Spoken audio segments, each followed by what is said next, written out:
At Lovers, you can get what you really want this holiday, a perfect pleasure present. Find a sexy gift for a loved one and pick up something indulgent for yourself. Lovers has lingerie, toys, and accessories for every desire. Lovers Rewards members can win a holiday sweepstakes grand prize worth over $4,000. With 18 Western Washington locations, Lovers is the place for sexy holiday gifting. Mention Indulge for 20% off your purchase. Visit loversstores.com for official sweepstakes rules. Amazon Fall Favorites are here to make you say, woo! With low prices on home, woo! Beauty, woo! And fashion brands like Amazon Essentials. Woo! So hold on to your pumpkin spiced whatevers and save on fall favorites at Amazon. Get ready for the holiday season with the Volkswagen Sign Then Drive sales event. Imagine yourself in a spacious Atlas for those weekend getaways, an agile Taos for city adventures, a versatile Tiguan for all your gear, or a sleek Jetta for that stylish touch. At Volkswagen of Olympia, we have the perfect vehicle for you. Our friendly team is ready to help you find your dream car. Don't miss out. Visit us today at VolkswagenofOlympia.com. Hey, anyone know what channel the game's on? We know. Download the Sports on What app today and always know how to watch the game. Satellite, cable, or streaming. Sports on What knows the channel the game is on, and you can too. Subscribe today to start your 7-day free trial. Sports on What? We know. And now, here's the question. Hola, bitches. Good day to you and yours. Real quick, anybody got $5 on whether or not Miles adopts 100 cats? Yeah. No. It's based on your history. No. Miles, about 50 of them need surgeries, though. You don't have to keep them, but we'll call you afterwards. 100 cats. Because your name's on there. When it comes to romantic relationships, people make a big deal out of age differences, right? And if you're one of those people in one of those relationships, well, you know this already. For example, Ryan Reynolds, 11 years older than his wife, Blake Lively. But I've seen Blake Lively, so good on you, Ryan. 21-year-old Aoki Simmons, that's the daughter of Russell Simmons. She had a fling earlier this year with a 65-year-old restaurateur named Vittorio Asaf or something like that. I don't know. Actor Aaron Taylor Johnson, he met his now wife when he was in his late teens, and she was the mother of 2 in her early 40s. And Jay-Z, remember, he was in his early 30s when he started dating 19-year-old Beyonce. And now, longtime NFL coach Bill Belichick, age 72, dating a 24-year-old former cheerleader, quite frankly, because he can. Now, some people care. I'm not one of them, but you can't help but notice. And people always notice anytime a couple where the woman is taller than the man. You can say you don't, but you know you notice, right? So it means nothing, but it always draws attention. Actress Cameron Diaz, she's 3 inches taller than her husband, Benji Madden. Daniel Harry Potter Radcliffe, 2 inches shorter than his girlfriend of 10 years. And to the surprise of no one, Peter Dinklage, 13 inches shorter than his wife. Now, age and height are just the superficial things that other people notice. But sometimes the more interesting thing about your relationship, they're the things that no one knows until you tell them. For example, a couple in California, they've been happily married for 10 years. They have 3 kids. And thanks to a DNA test, they found out that they're cousins. Now, here's the thing. They don't care. But when they went public, well, the public did what the public does and tore them down. Then there's a couple in England. Now, they started as a man and man couple. Now they're a man and woman couple after surgery. Now, it does not bother them, but it seems to bother everyone else. And a woman in Russia, she married her adopted son, proving that they have a very strong mother-son bond. Maybe not as strong as the late Lisa Marie Presley, who we found out yesterday, kept the body of her dead son in her home for 2 months. That is not normal. And if you think it's normal, I'm just letting you know it's not. But all of these kinds of things lead to today's question, which simply is, what is the interesting tidbit about a relationship or family member? To be a part of the big show, call 206-803-ROCK. You can like the Men's Room on Facebook, follow us on Twitter and Instagram at Men's Room Live, and send your emails to the Men's Room at KISW.com.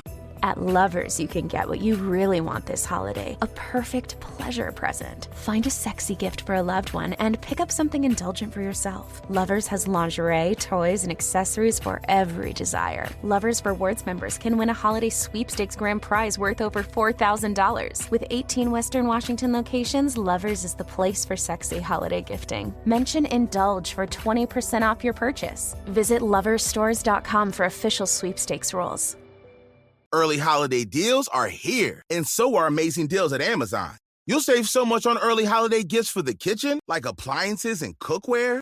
You'll have money left over for a sauce pot, so you can make your mom's famous gravy recipe.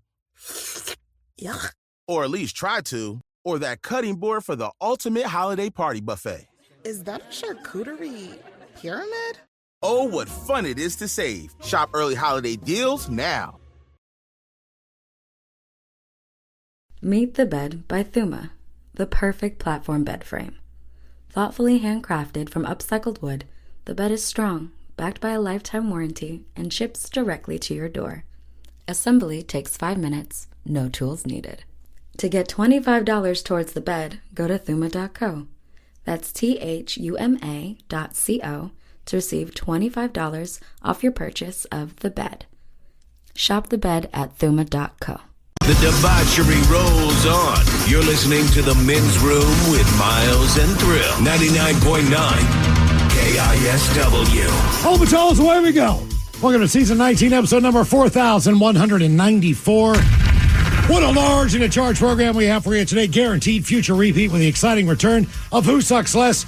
Steve, I don't know how you do it. You find people in the news doing bad things. You bring us 3 stories every week. It is up to us to determine out of the 3 stories which one sucks the least. How are we looking this week on Who Sucks Less? I mean, it's not the worst, but you'll still be annoyed. I would just say that, don't call for emergency services unless you legitimately need emergency services, especially if they're already tending to another emergency. I would also recommend a story that our very own Mike Hawk brought us Monday. When emergency services are being performed, maybe don't try to interfere with that, and maybe in the end, don't squirt people with stuff at a store. Oh. That's the best way to put it. Okay.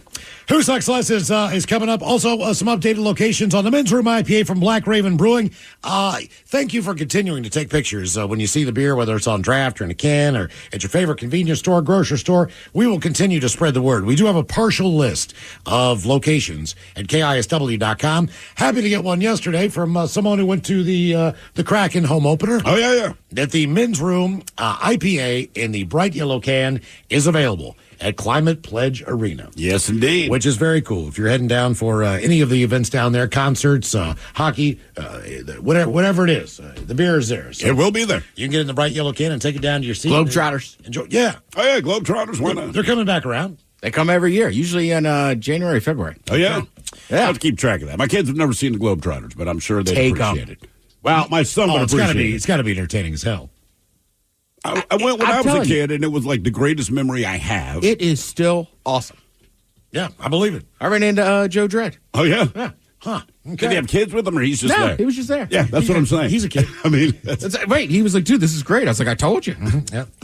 So Climate Pledge is carrying the Men's Room IPA. What else do we have? We have a big show on Sunday night at the Showware Center down in Kent. It is the first ever KISW Halloween Hullabaloo, starring Godsmack, Hailstorm, The Warning, and Flat Black. It is Sunday night. There are still a few tickets available, by the way. Yeah. We do have tickets for you this afternoon. What they told us to do is give a secret code word. Secret.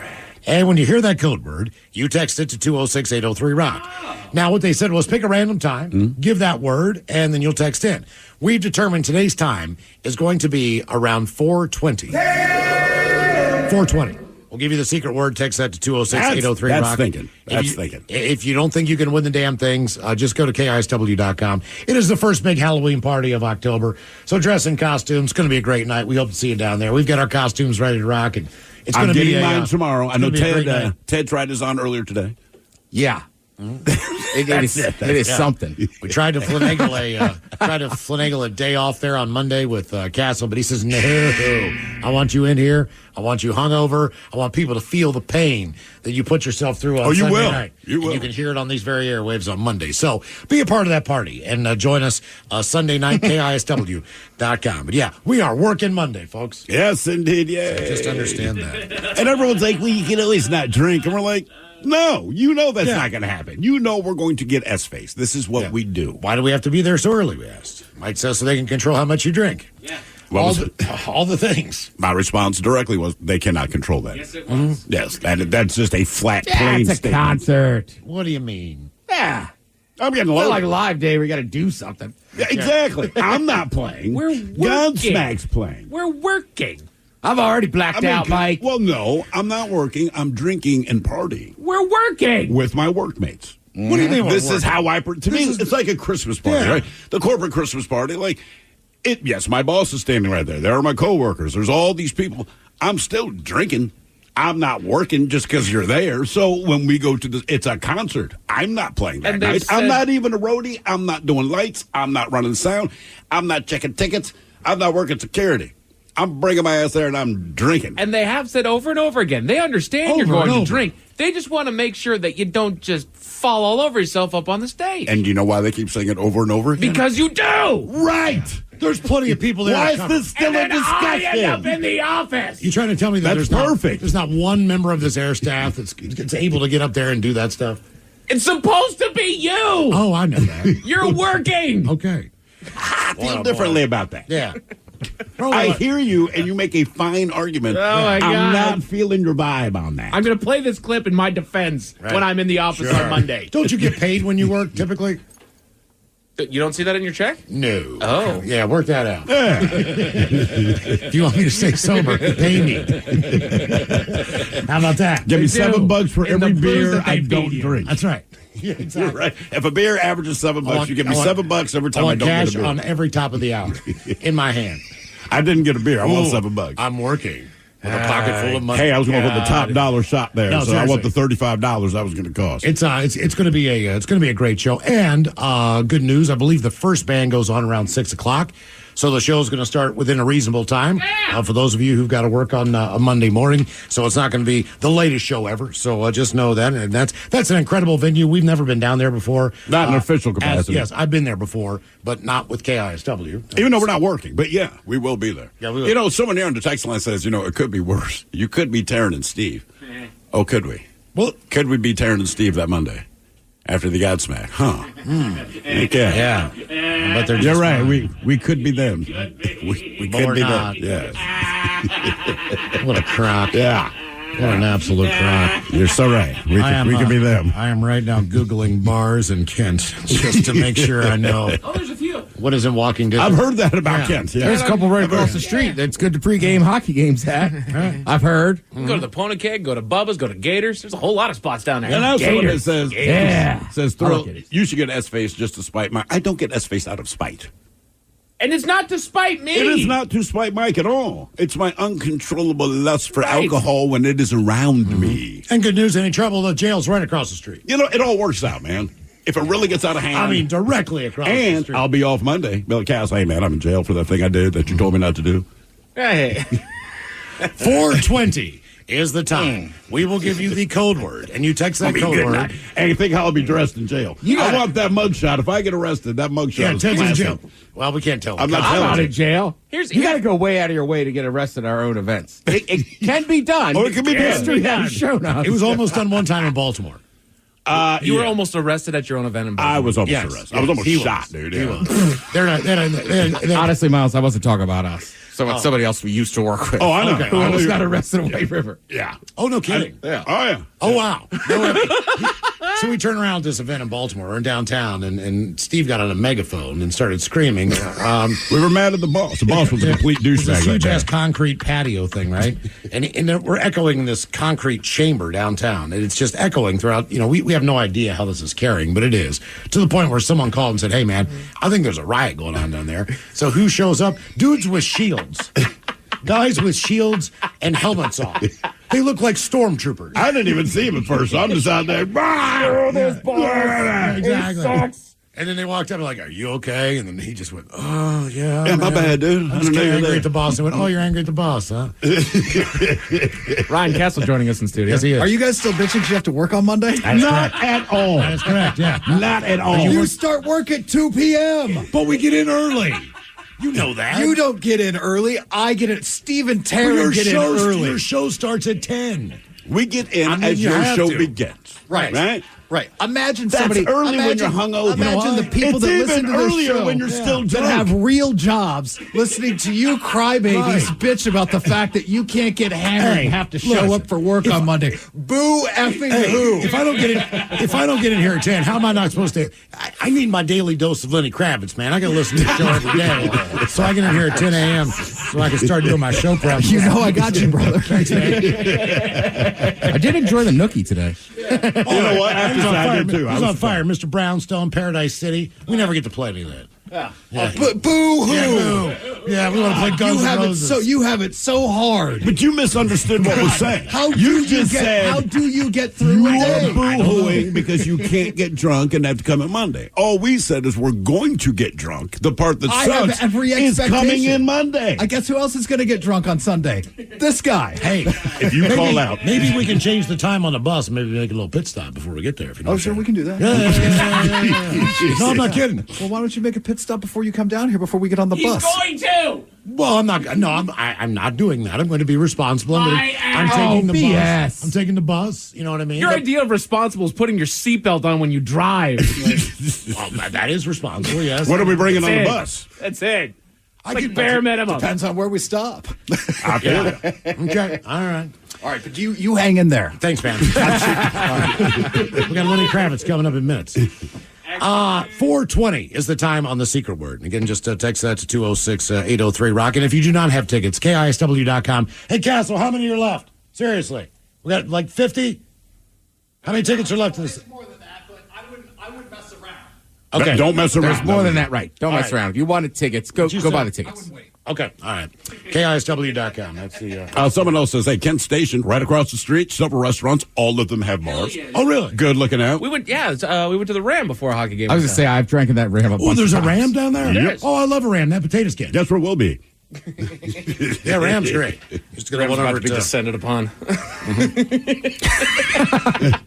I'm trying to stay out of this, but like we both know damn well, Miles, you're going to have a couple shots before you get down here to work to take the Hell bus. yes. I'm going to be, of course. It's Sunday. Yeah, man. I mean, I'm going to actually watch probably a little bit of NFL football before I get here, so, you know. That's actually where the problem starts, to be honest with you, because Sundays at 10, I mean, like clockwork, crack open a beer, right? Football's on, drinking a beer. That's honestly the problem. If this was any other day. First game's on at 6:30 a.m.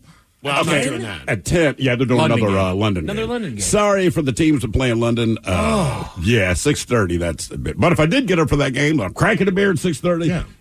And the good news is, you come to the show on Sunday. Seahawks aren't playing. They're playing tomorrow. Oh, that's right. Correct. So you're good to go. The game's already done. My game will be done. I don't care what's on at 10. I'll probably still end up in a bar watching a little bit of somebody. What is Sunday Night Football? I'll pace myself. You know what I mean? Right. That's what I do. I pace But you're like the myself. pace guard in the 500. You're still going fast. Bills and Jets. Bills Giants. That's the game at Or 10. Bengals Giants is Sunday night. Ooh, Bills Bengals Jets is Giants. next Monday. So you're not missing anything. Bengals will win that game. Yeah, pretty easy. Listen, I got bad news. Bengals will win that game. Want to put $1 on it, man? You want I to come will to this bet party? you $1. Yeah. We got costumes. We're going to be good and tuned up. It's going to be a good night. Yeah. I'll take a nap sometime along the way. See you at the Show Air Center. Talk about Sullier and his nipples. We'll see you at Kent Station. That was me. I was tripping on shroom. Like, so years ago, Godsmack played at Pain in the Grass. Yep. And the thing about this particular show, I don't remember what year it was, but Godsmack had gone on hiatus, but they hadn't done it yet. Oh, I know exactly But what this was. This was the first time that we brought back Pain in the Grass. Had to be like 07 or So there was a Was it that gap of long like ago? 10 years or something. Yeah. From a long time ago when Pain in the Grass originated, a different location and all that Yeah. stuff. And the first time that we did it down at the Rainier, Tacoma Rainier Baseball Stadium. Oh, Cheney. So we did Oh, down, yeah. we did it down at Cheney. That was actually a good spot to do it. Nice. And that was a great lineup. Godsmack was awesome. But we also had Johnny Strong, an operator, I believe. And like two. keep in mind, maybe Candlebox. But played that. Godsmack were internally fighting at the time, but nobody knew, including us. So when Sully came out for this interview, it was like 95 degrees that day. It's super hot. He's just in a bad mood, and he's a Boston dude. So Boston bad mood is just different than most people's bad mood. They're not trying to hide it, and we don't know what's going on. But Miles basically carried the interview because when we were on the bus down there, Castle had a fantastic night, I'll say, the night before, okay? And he looks at me and he says, look, dude, I got this bag of shrooms. I can't do it. I feel like crap, right? So he hands it to me. I think it was 3 stems or something, and he goes, look, they're super potent. So whatever you do, Gulp. don't take all 3. And I'm like, oh, I mean, they're gone, right? And that was fine. We're rolling around. We're doing our thing. I'm in a great mood. But Sully comes out, but he's not wearing a shirt. And as he's doing his interview, all I can see is like his nipples are melting like wax. Oh, my God. And the only thing in my head is, don't mention his nipples look like melting wax. Right. Don't mention, but I really wanted to because like someone else has to see this. And I can't do the honest aspect of the interview. Looks like you guys hate each other right now. Is this the last show? Because I think it was the last show of the tour. It was. And he's working on a solo project, but again, nobody knows. Nobody knew. Mm-hmm. Yeah. He was. They were butting heads, but they put on a hell of a show. They did. When they got up on stage, it was like, hey man, we're just gonna get out of here. I will say this, Godsmack, man, their stage show is awesome. It is. It really is. Right. I've seen it from the front, from the side. I'm just like, damn, they put on a good show. You need to see a bird's eye view next time. I had a little bit of a buzz on, and the guy, the stage manager, he goes, listen, he says, just don't use Sully's mic. And I am unaware of the 3 mics up on stage. Which one is in fact Sully's mic? Probably the lowest one. I did not really pay attention to that. I just walked out when we all walked out together, and I get on the mic to say hi to everybody, and it's like this. Hello, Chinese children. Right. And I'm like, Jesus Christ, I'm the god of hellfire. Right? I was like, hola, hola. Like, this thing is really compressed down. And knowing you just went right in. This is a monster. What are you going to do then? Hola. Big show. Yeah, rock and roll. Arena. Our question, what is the interesting tidbit about a relationship or a family member? We'll get there. 206-803-ROCK. This episode is brought to you by Progressive Insurance. Whether you love true crime or comedy, celebrity interviews or news, you call the shots on what's in your podcast queue. And guess what? Now you can call them on your auto insurance too with the Name Your Price tool from Progressive. It works just the way it sounds. You tell Progressive how much you want to pay for car insurance, and they'll show you coverage options that fit your budget. Get your quote today at Progressive.com to join the over 28 million drivers who trust Progressive. Progressive Casualty Insurance Company and Affiliates. Price and coverage match limited by state law. Getting help for mental health shouldn't be as hard as it is. Thankfully, Mindful Therapy Group is here to make your mental health journey as painless as possible. Be seen in as little as 48 hours for in-person or telehealth appointments. Mindful partners with thousands of licensed clinicians to find the perfect fit for you. Whether you need talk therapy, psychological testing, even medication management, Mindful has you covered. Mindful Therapy Group also accepts insurance, so you can focus on you and not your wallet. Visit mindfultherapygroup.com to get started today. Terms and conditions apply. For full details, see unlock.com/legal. Actor portrayal. Lisa, thanks for having me over. Your new kitchen is gorgeous. How did you find the money to do it? We worked with this great company, Unlock. They help you unlock the future value of your home to get the cash you need today. So it's a home equity loan? No, it's not a loan at all. There's no monthly payments and no interest charges ever. And you can use the money however you want. We were able to redo our kitchen and pay off our credit card debt. Wow, Jack and I could really use this to finally pay off our old student loan debt. How do I get started? It's easy. Just go to their website. Go to unlock.com/radio to unlock the value in your home and get up to $500,000 in cash with no monthly payments and no interest ever. Pay off debt, improve your home, add to your retirement fund. It's up to you. Go to unlock.com/radio right now to see if you qualify to unlock the value in your home. That's unlock.com/radio. Go to unlock.com/radio. 99.9 KISW. The shenanigans continue. This is the Men's Room with Miles and Thrill. Happily married to a woman who used 23andMe in the DNA test to trace her family tree began to doubt whether that was a good idea. Selena and Joseph Quiones had a very short courtship. They married after just 4 months and went on to have 3 children together. It was after having kids, Selena decided, hey, I'm going to start investigating the family history. She told the Love Don't Judge podcast, I started really diving into my DNA. I wanted to find out my heritage. My daughter is really dark-skinned. My son has curly hair. My middle child is light-skinned. And everyone would ask, what are you? What are you? I'd say their mother, but she said, I can't really give an answer except maybe Native American. Well, both Selena and Joseph from Colorado sent off DNA swabs. But when the results came back, they were stunned to find out that they, in fact, were cousins. When I realized that we were cousins, I was a little sick to my stomach, she said. I was thinking, should we get a divorce? Are we even supposed to be together? But then Selena, she decided to announce the news about her husband on TikTok because she thought it would be funny. Well, the clip quickly gained millions of views. How closely related? Yeah, did they mention, like, are you first cousins, second cousins? I haven't got there yet. She wasn't prepared for the torrent of abuse. that she said came her way. I did not know it was going to blow up that big. One person on there said, "This is so disturbing. Why would you marry your cousin?" She adds there was dozens of other comments along those lines. Did they miss the part where she said we've been married for a decade and then I got the DNA test? Yeah. The couple's teenage son said, "I feel a little bit weird about it because it's not something you want to brag about or put out to the world or anything like that. Probably worse for the kids who are I was going to say, like, Mom, yeah, keep it to yourself, man." None of the couple's relatives recognized each other at their wedding. Selena and Joseph later discovered that Joe's grandmother on his father's side had adopted, and bad record keeping meant that their family link was missing. Colorado seems so big, but it's really not that big. Everyone knows everyone, and most likely, everyone is related. Nevertheless, the couple even started their own dating platform called Before We Be, which is designed to help prevent people from embarking on a relationship with someone they're related to. They're trying to shine this turd a little bit. I mean, you know, people are like, why would you marry your cousins? Like, they did not know they were cousins. The story would be different if it's like, look, we were engaged, did a DNA test, found out we were cousins. We're like, okay, now it's a go. But it's not unusual for people who get together to look similar, or they morph into looking like each other. I'm not sure which one that is. It just seems like, and especially with the picture of this couple, they very much look alike.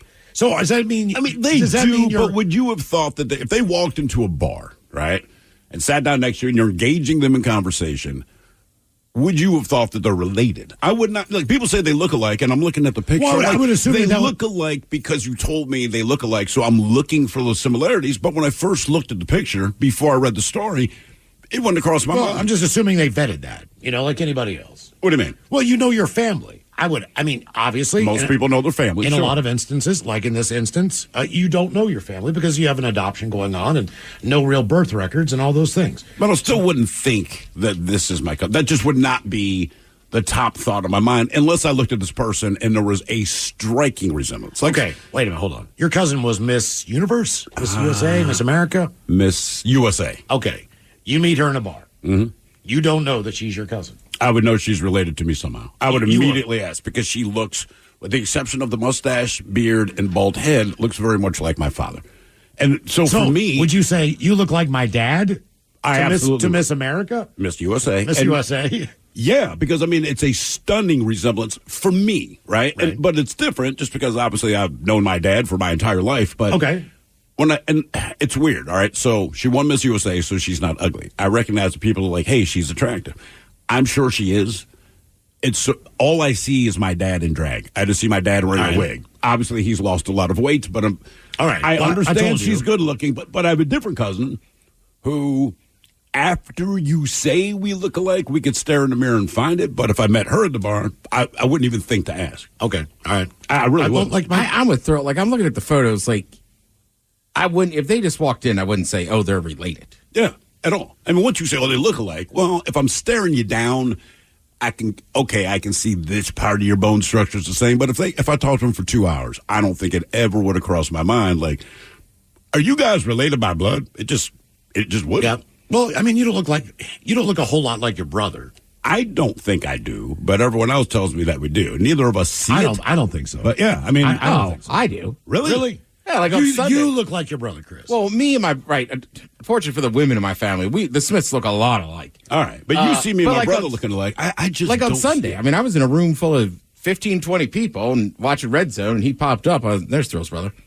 Yeah, I've never seen it, and even you do have different sizes. We definitely have different sizes, but just looking at the face, I don't see it much. I can see my father and my brother, but I don't see me or my mother at all, and I look like my mother, and I don't see any of my mother in my brother, right? So I don't know, but it's different because some people go, oh, dude, I recognize your brother instantly. He looks just like you. Like, really? Other people, they're like, I just saw a black guy and thought maybe it was your brother. Well, and right. And Miles is right. Like, for my family, like when my brother was in town, him and my niece and my sister-in-law were going down to Elliott's, right, to get oysters. All right. So I have a buddy that works there, and he's like, how will I know him? I was like, you'll just go to the bar. Like, you'll spot him. You'll know that's my brother. And then he figured out, like, yeah, by the time I got there, he was already talking to him. It was like the black guy in the bar in Boise. Yeah. What did he say? I'm the brother at the bar. Our buddy Chandler was in Boise. I was in Boise, and I said, I'm going to this bar, and he's like, I'm in there. But it's a game night, right? Yeah. It's packed in Boise. I said, how will I find you? He goes, I'm with the black guy. And I kind of laughed it off, like, okay. And then we walked in, and I looked all the way around this crowded bar and saw one black guy and went, and there's Chandler. And there it is. You're right. You do it work. I think I met maybe 2 other black people in Boise that whole trip. Now, my stepfather raised me from the time that I was 3. All right. So technically, his family has always been my family. Without question. However, but not by blood. All right. Obviously, my brother and sister are half brother and half sister. But, for the blood. Put them together, they're one full sibling. But I did have a cousin through my father's side. I've told this story before, Krissa. And Krissa was a very, very attractive girl. She went to a different high school than I did. We did not. We would see each other at family events, but we'd see each other more when we started turning 18 and 19. This is a cousin you want to sleep with. Well, no, but only didn't for one reason. One. Well, it was more than that because she had brought it up before. Like if we would. How does she bring it up? Like if we were cousins, I would do this. Or? When there's 2 people that are the last people in a bar sitting at a bar stool beside each other at 2:00 in the morning. You know what's going on. You have conversations. It's there. You've been talking together all night. You're talking about family, talking about everything else. Sure.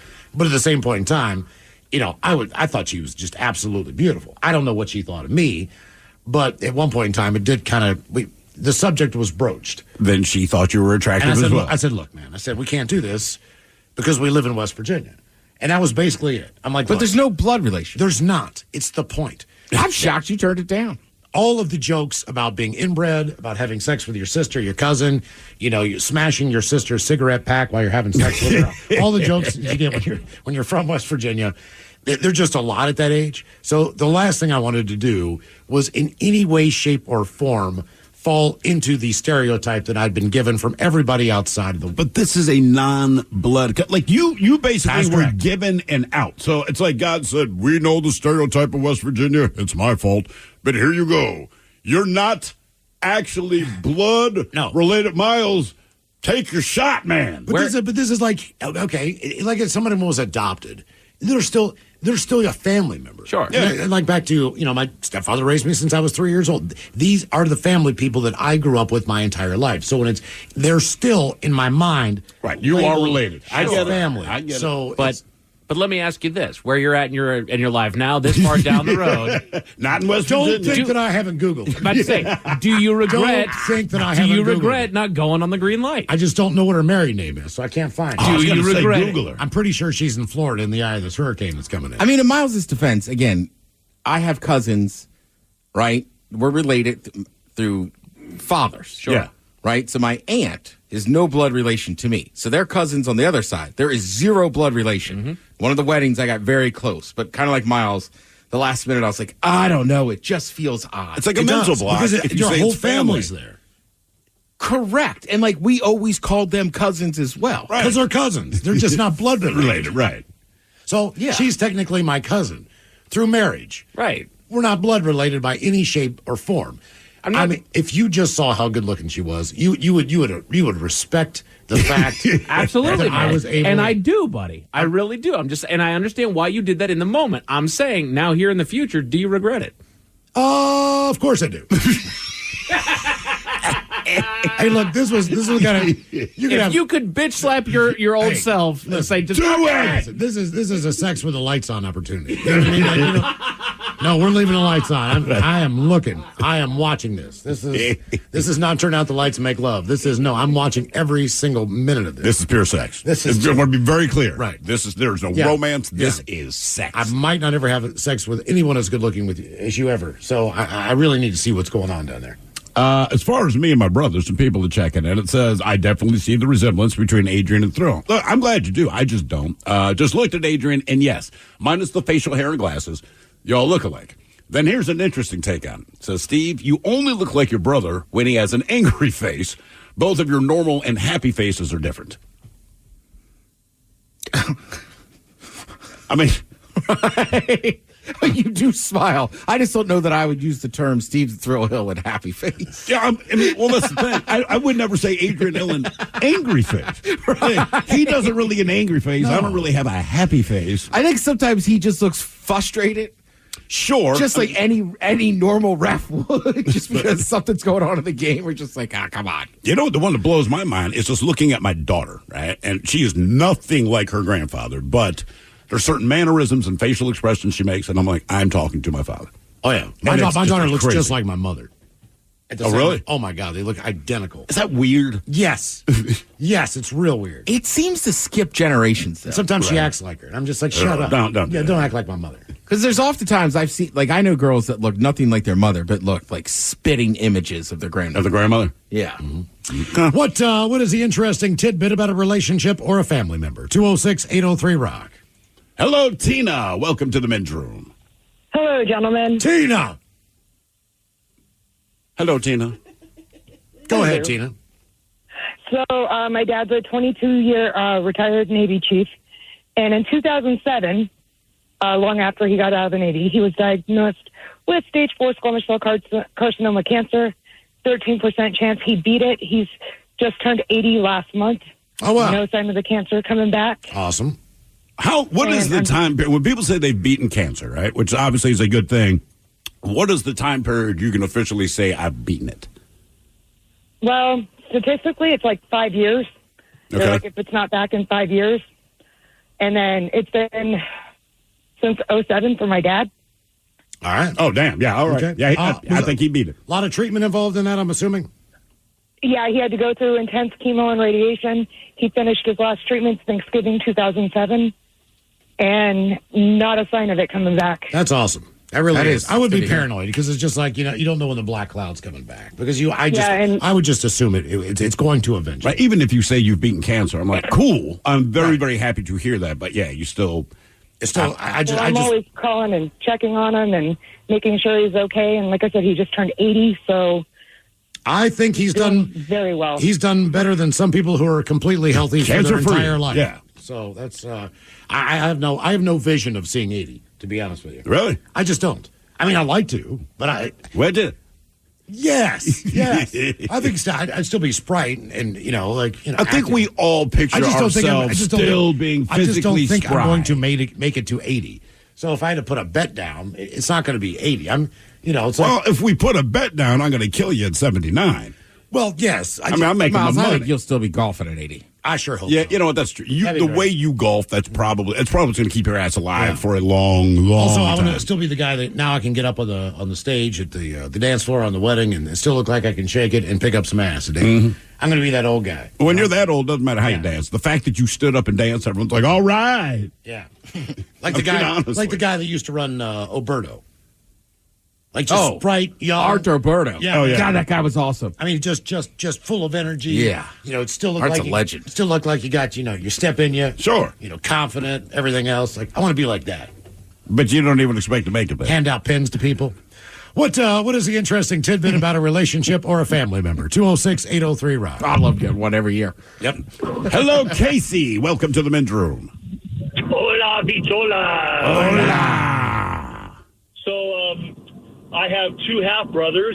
One of them we don't look at all alike, but those two look alike, and then me and the youngest one look alike. So it's kind of weird. People like, well, three together, it doesn't look like one of you is a brother, but two and two, you look like brothers. So that's what's kind of weird about the three of us. Now, as far as the one that you look like, so wait a minute, wait. But there's three of you total. Yes. And you look like one of them who looks like the other one, but you don't look like the other one that they look like. Yep, you got it. And as far as your resemblance, is it more like mom or dad? Like, whose facial features am I seeing where I recognize the two of your brothers? It's kind of like because we have some of the same facial features, but it's like our grandfather on our mom's side. Okay. And then on the other side, I look like my dad. I mean, there's no doubt that, yep, that's his son. Yeah, so how is it, this is so weird to me, how is it that you look like one of them who looks like the other one, but you don't look like the third one? It's okay. I'm the one that I don't look like is 6 years younger than me. The one I do look like is 9 years younger than me. The one who's 6 years younger than me kind of more or less takes after his dad. But those two, Kelly and Kyle, the two younger ones, they're brothers from the same father, so they kind of look like. Okay. They're together. People are, oh yeah, they're brothers. But Kelly and I are together, they wouldn't realize that we're brothers. But Kyle and I are together, those two are brothers. Yeah. Now, how does this work, man? It seems like when you have two kids, right? So my daughter's born, everyone said, oh, you look like your mom. Now my son's born, everyone says, you look like me. And I realized in the course of my life, that is basically the same sentiment I've had for any family that has two kids, right? But one takes after the other. But it never, ever, ever seems like both of you look like dad. Right. Neither of you look like mom. It seems like if you have two, one's going to look like one looks like the other. I mean, my brother and Why is that? My brother and I are half brothers. We have some features from our mother, but most predominantly from the father side. All right. So my brother definitely looks a lot like more like my sister, but my brother married a woman who has her family's Greek heritage. So he has more hair. And they're very dark skinned. And my brother is very dark skinned. And my brother goes to Ocean City for a week. When he comes back, he looks like he could drop me. He looks like he could drop the M-bomb and no one would question him. Right. And his kids are even darker. It's so when we get together and people do not believe that we're brothers. I would ask who's adopted. Right, exactly. But there's nothing that cuts through on my mom between any of us. So when we get together, it's like, that's your brother? And I'm like, yeah. Like, oh, he looks young and good looking. And tan. Not like you. It's like a Greek god. What is the interesting tidbit about a relationship or a family member? 206-803-ROCK. What's up? It's your boy, the Ted Smith from the Men's Room. And did you know I have a podcast? Well, I do. The Podcast. New episodes uploaded every Wednesday on the Odyssey app. At Lovers, you can get what you really want this holiday, a perfect pleasure present. Find a sexy gift for a loved one and pick up something indulgent for yourself. Lovers has lingerie, toys, and accessories for every desire. Lovers Rewards members can win a holiday sweepstakes grand prize worth over $4,000. With 18 Western Washington locations, Lovers is the place for sexy holiday gifting. Mention Indulge for 20% off your purchase. Visit loversstores.com for official sweepstakes rules.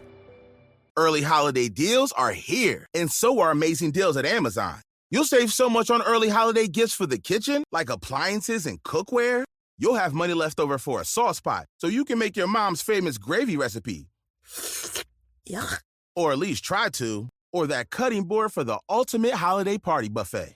Is that a charcuterie pyramid? Oh, what fun it is to save. Shop early holiday deals now. At Lovers, you can get what you really want this holiday, a perfect pleasure present. Find a sexy gift for a loved one and pick up something indulgent for yourself. Lovers has lingerie, toys, and accessories for every desire. Lovers Rewards members can win a holiday sweepstakes grand prize worth over $4,000. With 18 Western Washington locations, Lovers is the place for sexy holiday gifting. Mention Indulge for 20% off your purchase. Visit loversstores.com for official sweepstakes rules. Amazon fall favorites are here to make you say, with low prices on home, beauty, and fashion brands like Amazon Essentials. So hold on to your pumpkin spiced whatevers and save on fall favorites at Amazon. Hey, anyone know what channel the game's on? We know. Download the Sports on What app today and always know how to watch the game. Satellite, cable, or streaming. Sports on What knows the channel the game is on, and you can too. Subscribe today to start your 7-day free trial. Sports on What? We know. 99.9 KISW. We return to the men's room with Miles and Thrill. Lisa Marie Presley. Her posthumous memoir came out yesterday with the help of her daughter, Riley Keough. It's called From Here to the Great Unknown. In it, Lisa Marie reveals some things you probably never heard about, like how she kept her son Benjamin's body on dry ice at her home for 2 months. No, we did not hear about that. Benjamin passed away July the 12th of 2020. He was 27 years old. Lisa Marie says, quote, "My house has a separate bedroom, and I kept Ben in there for 2 months. There is no law in the state of California that you have to bury someone immediately. I felt so fortunate. There was a way that I could still parent him, delay it a bit longer, so that I could become okay with laying him to rest." Riley said that she and her mom decided to get tattoos that matched Ben's. So they had a tattoo artist come to the house to see Ben's tattoos in person on his body. Quote, "I've had an extremely absurd life, but this moment, top 5. Ben's body was eventually laid to rest at Graceland. So that news just came out yesterday. Yeah, that one I was like, I did not know that. What is the interesting tidbit about a relationship or a family member? 206-803-ROCK. A couple of quick texts here. I actually brought up my brother earlier, Adrian Hill. Do we look alike? Ted, you said you see it. Yeah. Miles, like me, I don't see it. Never seen it in my life. So someone said, well, I went down a rabbit hole looking at Adrian's Wikipedia page, and it ends with a link to the Men's Room Wikipedia page. Someone changed the name of one of you, LOL. I did not know it was Mike Hoctua. Oh, is that right? Oh, yeah. Got it. So they changed it on Wikipedia. And, hey, man, she's doing great. Yeah. I think she's got like the number 3 podcast in America right now. She does. That's a compliment. And then one a little closer to our question, it says, I took my older brother to the bar for his birthday. Now, we look nothing alike. The bartender noticed we had the same last name when she carded us. She did not believe for 1 second that we were not a gay married couple.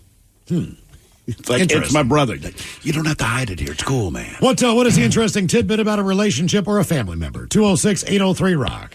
Hello, Chris. Welcome to the Men's Room. Hola, bitches. Hola. That's a hilarious story. What's that? Was the one about... just 2 stories ago you talked Okay, about. so I want to make sure it wasn't the Lisa Marie Presley one. All right, we can move on. No. That's weird. So I found out after my grandmother had passed, maybe 2 years after, I was talking with my brother. He said something that made complete and total sense, but I never noticed it when she was alive.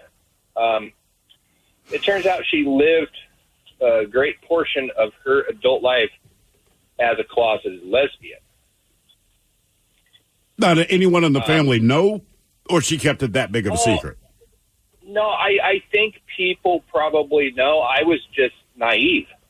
Well, I mean, you're a kid. I don't think you give a lot of thought to how your grandparents roll. And It's what they are. It's how they are, whatever. Yeah, and so, she was butch. She always had the high and tight haircut. Sure.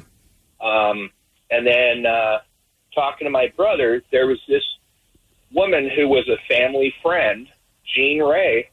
She worked for the Postal Service. She was butch. Like if you were to put a picture in the dictionary with the definition for butch, Please stop saying that. You're killing me, dude. We got you, man. Were they butch? Well, okay, now did they go to Washington State? Well, while I was on hold, I looked this up. Is butch derogatory? Because I don't want to be derogatory, and Google said it's not. Well, so Google said Google. It said thanks for your input, N-Bomb. Well, okay. How old are you? How old are you? Right? How old are you? I'm 56 now. Okay. Grandma's been dead for 20 plus years. Well, you got to remember, man. In the time, she'd obviously been in a relationship before with a man. I think it was a different era of being able to, express your sexuality without being judged. Sure. So for I that think that's for that why they got generation. divorced. Well, I'm sure your grandmother probably went to your, grandfather and said, "Hey, I just got to tell you, I never told you the truth about, my real feelings and who I'm attracted to, and you're not or it." Maybe he figured it out on his own. Well, either way, I mean, yeah. How long were they married? Do you know? I have no idea. I only met my grandfather on that side of the family like twice. Okay. We're not a close family. But I think that, look, there was a lot of that going on back in the day. One of my parents' best friends, one of them has recently passed, but it was this gay couple, right? This is back in Baltimore. Always knew these guys that lived kind of around the corner thing. And I remember the one day my mom says, "Hey, Ken and Jen are coming over." I'm like, cool, whatever. And but Jim's bringing his daughter. And I kind of looked at her and said, "Look, she was married before." Same thing. He's hiding in the closet. Finally came out about it, but his daughter was basically my age. And actually, me and his daughter got along famously. We got along really, really well. You know who she ended up marrying, by the way? No. Peter Angelos' son. Oh, so she's rich. Yeah, she is not. The former owner of the Baltimore Orioles. So isn't he the owner now of the Baltimore Orioles? I No, or they in charge sold it. or something? They sold it to the guy that owns, is it the DC hockey team? So that's why they're successful now. That is why they're very Leonsis? successful. Yeah, but same thing where they're like, look, man, it's this gay couple as long as I knew. Then like, here's his daughter. And I'm like, I get it. Sometimes it's just as easy as getting new ownership. It really is. Things change. Yes. Made the postseason. What is the interesting tidbit about a relationship or family member? 206-803. Sorry, postseason. Commanders. Exactly, right? Hello, Matt. Welcome to the men's room. Hola. Hola. So first off, I want to say I've actually been listening to you guys on the radio since about 2008 when I joined the Army. Oh, So, wow. Damn. Well, thank you, man. We appreciate that. Congratulations on making it this long. Yeah, no kidding. Oh, trust me, we're hyper aware of that. It sounds like you're still in battle right now. Kind of. I'm battling traffic on I-90. So. Okay. Yeah. No, that makes up. So what's my story here is growing up, we had a friend of the family, and I knew she was family, but nobody could really explain to me as a kid where she fit into the family. There was never a name given to it, like aunt, cousin, or anything. Were they evasive about it, or did they just say, hey, this is Jenny, she's part of the family, and that's it? It was just little Elizabeth, and when I asked how she was related, they just kind of, it was more like they didn't know how to really explain it to a kid. Okay. So once I became an adult, I had a family member finally explain it to me. And so my dad had a wife way before my existence, and he had 2 daughters with her. And then they got divorced, and his ex-wife turned around and married his father. Whoa, wait, say that again. I'm sorry, man. My dad's wife divorced him after having 2 children with him, and then married his dad. Oh, wow. Jeez, man. That's heavy. And then they had a child together, and that's where little Elizabeth came in. Huh. So technically, have you done the research to figure, is she your half-sister? I think technically she would be like a 3/4 great sister? aunt, I think. Okay, great. But it's so. I got to ask: was Thanksgiving weird? We never really spent that much time around that part of the family, like as a family. Well, I can see things might get a little dicey. Hey, Mike, can you do research for us? I just want to make sure I get this right again. So it was your stepmother divorced your dad? Well, it would have been if I was alive. Okay. Yeah. So stepmom divorces his dad. She marries his grandfather. Then grandpa and stepmom have a daughter. Child. Yes, correct. What is the caller's relation technically to the daughter of stepmom You're going to need and a grandpa. grandpa? You're going to need a grandpa. So my thing here is that given that she was a stepmom in the first place, divorced dad, therefore that kind of eliminates that. stepmom. So then she marries grandpa, making her basically step grandma. Correct. Conceiving a child would make that step aunt, I guess. Okay. Man, that's a little weird. Yeah. What is the interesting tidbit about a relationship or a family member? 206-803-ROCK. Yeah, there's enough people out in the world. This just sounds terrible, but I'm like, all right, look, man, I'm going to go home and tell my wife, look, I'm going to sleep with your mom or maybe like one of your aunts or something and have a kid just so our kids can try to explain to their friends how they're related. Yeah, that's why. Actually, I suppose it's for science. I suppose it wouldn't be a step aunt because that would there'd be his step grandma and his grandfather conceiving a child. It's not a step relative, right? Because now it's a blood relative. That's a blood relative. So that's just his aunt. All right, there you go. Okay. All that just to get an aunt. Yeah, man. Oh man. What's like the age where it's like Miles? You were saying like you grew up like with that family, but like I mean. Like, if my mom got married now to a guy, I'm 43. Sure. And he has a daughter that's 40. Like, I don't know him. That's fine, right? Go have as sex far with as your what, hanging out stepsister. with your stepsister? Yeah. I think at that age, no. If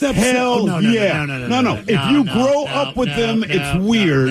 If you meet, if you meet, I think if you meet your step sibling after 18, it's game on. Game on, man. Absolutely. Yeah, I think you can do that. I think it's only weird if you grow up together and I've regarded you as my sister. That is how I see you. Right. Then I go, that's weird. But like you said, Ted, your mom's like, hey, I'm getting married. He has a daughter. Daughter's hot. You're both 43. Like, I'm kind of going through this myself. My other than the attraction part of it, but my dad got remarried, and his wife had 3 children that are since married off to their own spouses and whatnot. So it's like, technically, by law, they're my step siblings, but they're not by Mike's law. No, they're my dad's wife's kids. Like the movie Step Brothers, right? If they're both gay, they can't hook up in the movie. I'm sorry. Yes, can, because you put brother. You put brother on that. As soon as you. I don't know if they would have called it Step Brothers. Once you put sister or brother in any form of half brother, step brother, that is not true. As a black man, I'm going to tell you that is not true. I will have sex with a sister. She ain't my sister, but a sister is a sister. But you know what I mean. Well, there's step bro porn all over the. Once you say brother or sister in any way, no matter what you add to it, porn. You can't. I disagree. Oh man, I'm with Ted on this one. Yeah. His mom gets married, and you go to the wedding, right? And you meet stepdads. I don't even know if you call him stepdad at that point. You say my mom's husband, but correct. You meet your quote unquote stepsister. She's 43. She's divorced, man. She's looking for a rebound. I'd be like, Ted, go get that, man. Right. I think it'd be a funny story. Okay, it'd be funny as hell. Look at how we met. My mom married her dad. Now you know all the states that are letting. They're trying to pull Pornhub off of their. Not even you can't even look at it, right? Yeah. If you look at the front page of Pornhub, not that I have, but if you do, 80% of that content is stepbrother, stepsister relationships. Now, is it real? Obviously not. No. The role playing involved is. Do I watch those videos? No. And the reason is because I can't get past it. I can't get past the fact that even if they're acting, so what you're saying is... Are you kidding me? You would Come on. You can't get past it? I can't get past the fact. Oh, screw that. If there's an actress I find attractive, I don't care what the role play... Like, I'll watch it. If it says racist clan rally orgy, right. But the chicks are hot, I'm in. So I'm on the front page, Miles. There's not a lot of step stuff. There's not? Did you look that up on the company computer? Yeah. That's the best place to do it. Hey, we did it for you got audio. Dave, if you hear this right now, this is not... Natasha Nice, though, got a delightful... Natasha Nice. Natasha Nice. Are you logged in? I mean, to your own personal... Honestly, I don't have a Pornhub account. I don't either. I barely You don't need one. It's free, man. Like, if you have an account, I don't know what rabbit hole you're going down. Bring it up all the time. There's comment sections. Well, you watch. What? There's comment sections. I don't need to comment. We know what the comments are going to be. To masturbate. When I'm done masturbating, I'm out. I don't like what. Leave a I comment. run in shame. Like Wonderful video. Oh, but this guy ends up... stores. Mike, this guy ends up buying a condo. He had sex with the realtor. Oh, really? Mm-hmm. Well, that's just great business practice. No, that's called real estate business. There's a lot of that porn, too. Oh, don't think for 1 minute. Real estate porn? Well, for me, it's a double fantasy. A, I own a home, and B, I get to sleep with the realtor. Hey, nothing wrong with that unless his name's Jeff. All right, Mike, here's one for you to look up. Oh, God. I have 2 brothers. Hang on. Let me type all this down here. So all right, so he has 2 brothers, and both of the brothers had a child with the same woman. Ooh. Now, does that make the children brother and sister, or are they cousins? Makes you a Biden. Two brothers. So 2 brothers each had a child with the same woman. So kids all have the same mom, but they have different dads, but the dads are related. Brothers. Right. So are they... They're simultaneously brothers, half-brothers, and also cousins. Yeah. You know what I mean? Yeah. I mean, but how would... Say you live in different homes. Does matrimony play a factor into this? As far as what? Because to say if these brothers just decided to hammer at this woman and they both get her pregnant, they both rent her kids from her, neither of them are married to her. Okay. Are the kids still related? Related? They're absolutely related. Right. Of course they are. But do you put a title on it then? No, they're stepbrothers. But say mom died, all right? And so each father, half brothers. Each brother now has they're their caring kids. for their own kid. Sure. When the kids hang out, are you saying this is my half my brother? Half my brother. Is this my They've half gotta be brother? brothers. They've got to be brothers. They have the same mom. Right, they're half brothers. Yes. Okay. Half brothers, half cousins. How does like Bravo Network or one of those trashy ones not have a show about? Give it time. I mean, they got sister wives, they got 16 and pregnant, they got all this crap. Like none of that interests me. My brother's my cousin. And make it like a guessing. It'd be like a game show, right? Welcome to the Bravo Network. Today we have familial guessing. All right, these 2 brothers both had sex with this woman. each one of them had a child. How are they related? And give them 15 seconds to noodle it out. Yep. What is the interesting tidbit about a relationship or a family member? 206-803-ROCK. Uncle, daddy, husband? You are correct. Uncle, daddy, husband. But I just feel like if you call the same woman mom, though, you would call each other brothers. Right. Even though technically, I guess you're somewhat cousins because of the dad. Right. But what if you, and I hear what you're saying, and I would agree with that if we both live with mom and or one of the brothers. But if both siblings live individually with their fathers, how would you describe, like, so you're going, hey, I'm going over to Jeff's house. So how are you and Jeff related? And I tend to track with this text that rolled in, half brother, closest relationship wins when multiple categories are relevant. And I agree with that one. So in this case, they're brothers. Siblings. They're brothers. Right. Yeah. Well, it was a boy and a girl. Came from the same mom, they are brothers. All right. Maybe half brothers, but yeah. Now we know. Hello, Sue. Welcome to the men's room. Glad we hashed that out. Hey, how you guys doing? Hola. Hola. So mine's kind of short and sweet, and here we go. So my brother and my sister moved from our hometown to Tennessee. And my brother meets this, let's call her Jerkface. Okay. Call her what? Jerkface, Miles. Jerkface. Her old man was in prison for, get this, train robbery. So, Train, right? What, did she go back in time? Robbery, right. They used to hit the trains like for VCRs and TVs and stuff. This was in the early 90s. Anyway. 1890s, we assume you mean. Yeah. Anyway, he meets this girl, and they have a relationship. Her old man's in prison. So she divorces the dude in prison. She has 2 kids with the dude in prison. And so years later, he gets out of prison, and he marries my sister. So my sister is the aunt and the stepmother to the 2 kids, right? All right. Okay. How long do you go to jail for train robbery? I'm curious. These days. I think he was in jail like 5 to 7 years, something like that. Yeah. I'll be damned. I did not know that was a profession. I mean, now, let me just ask: did he hit the train when it's at the station, or is he riding up on a horse or a jeep, riding beside this thing and climbing out? How does that work? I think the train was stopped, like overnight or some kind of jazz like that, in some little podunk place in the Cumberland Mountains. You might ought to figure, right? So, thanks a lot, you guys. Oh, yeah. Yeah. No, thank you. Train robbery. Wow, that's... Train robbery. I wouldn't even, but I'm a boss somewhere, and you have a job application that says, hey, man, it says here you did, 5-7 years in prison. Just, what were you in for? Even if you told me train robbery, I'd be like, no, seriously. This isn't funny. What were you in for? Sir, train robbery. I'd be like, son, I'm going to ask you one more time.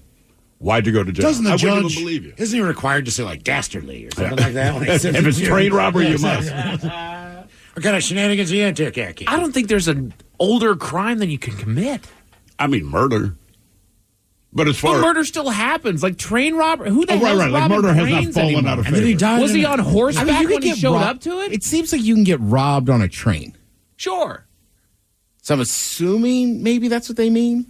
Like it's stopped for an hour, you just hop on the train and pull out a pistol or a gun. Pull out your pistol, your 6-shooter. Yeah. Right? I guess. I figured like I had a snidely whiplash, curly mustache, look like Raleigh fingers. I got a bandana that hides your identity. Yeah, you shoot at people's feet to make them dance. Dance for me, monkey, dance. Whoa. I'm probably going with fella. Hey, I'm doing my history, bro. All right. What is the interesting tidbit about a relationship or a family member? 206-803-ROCK.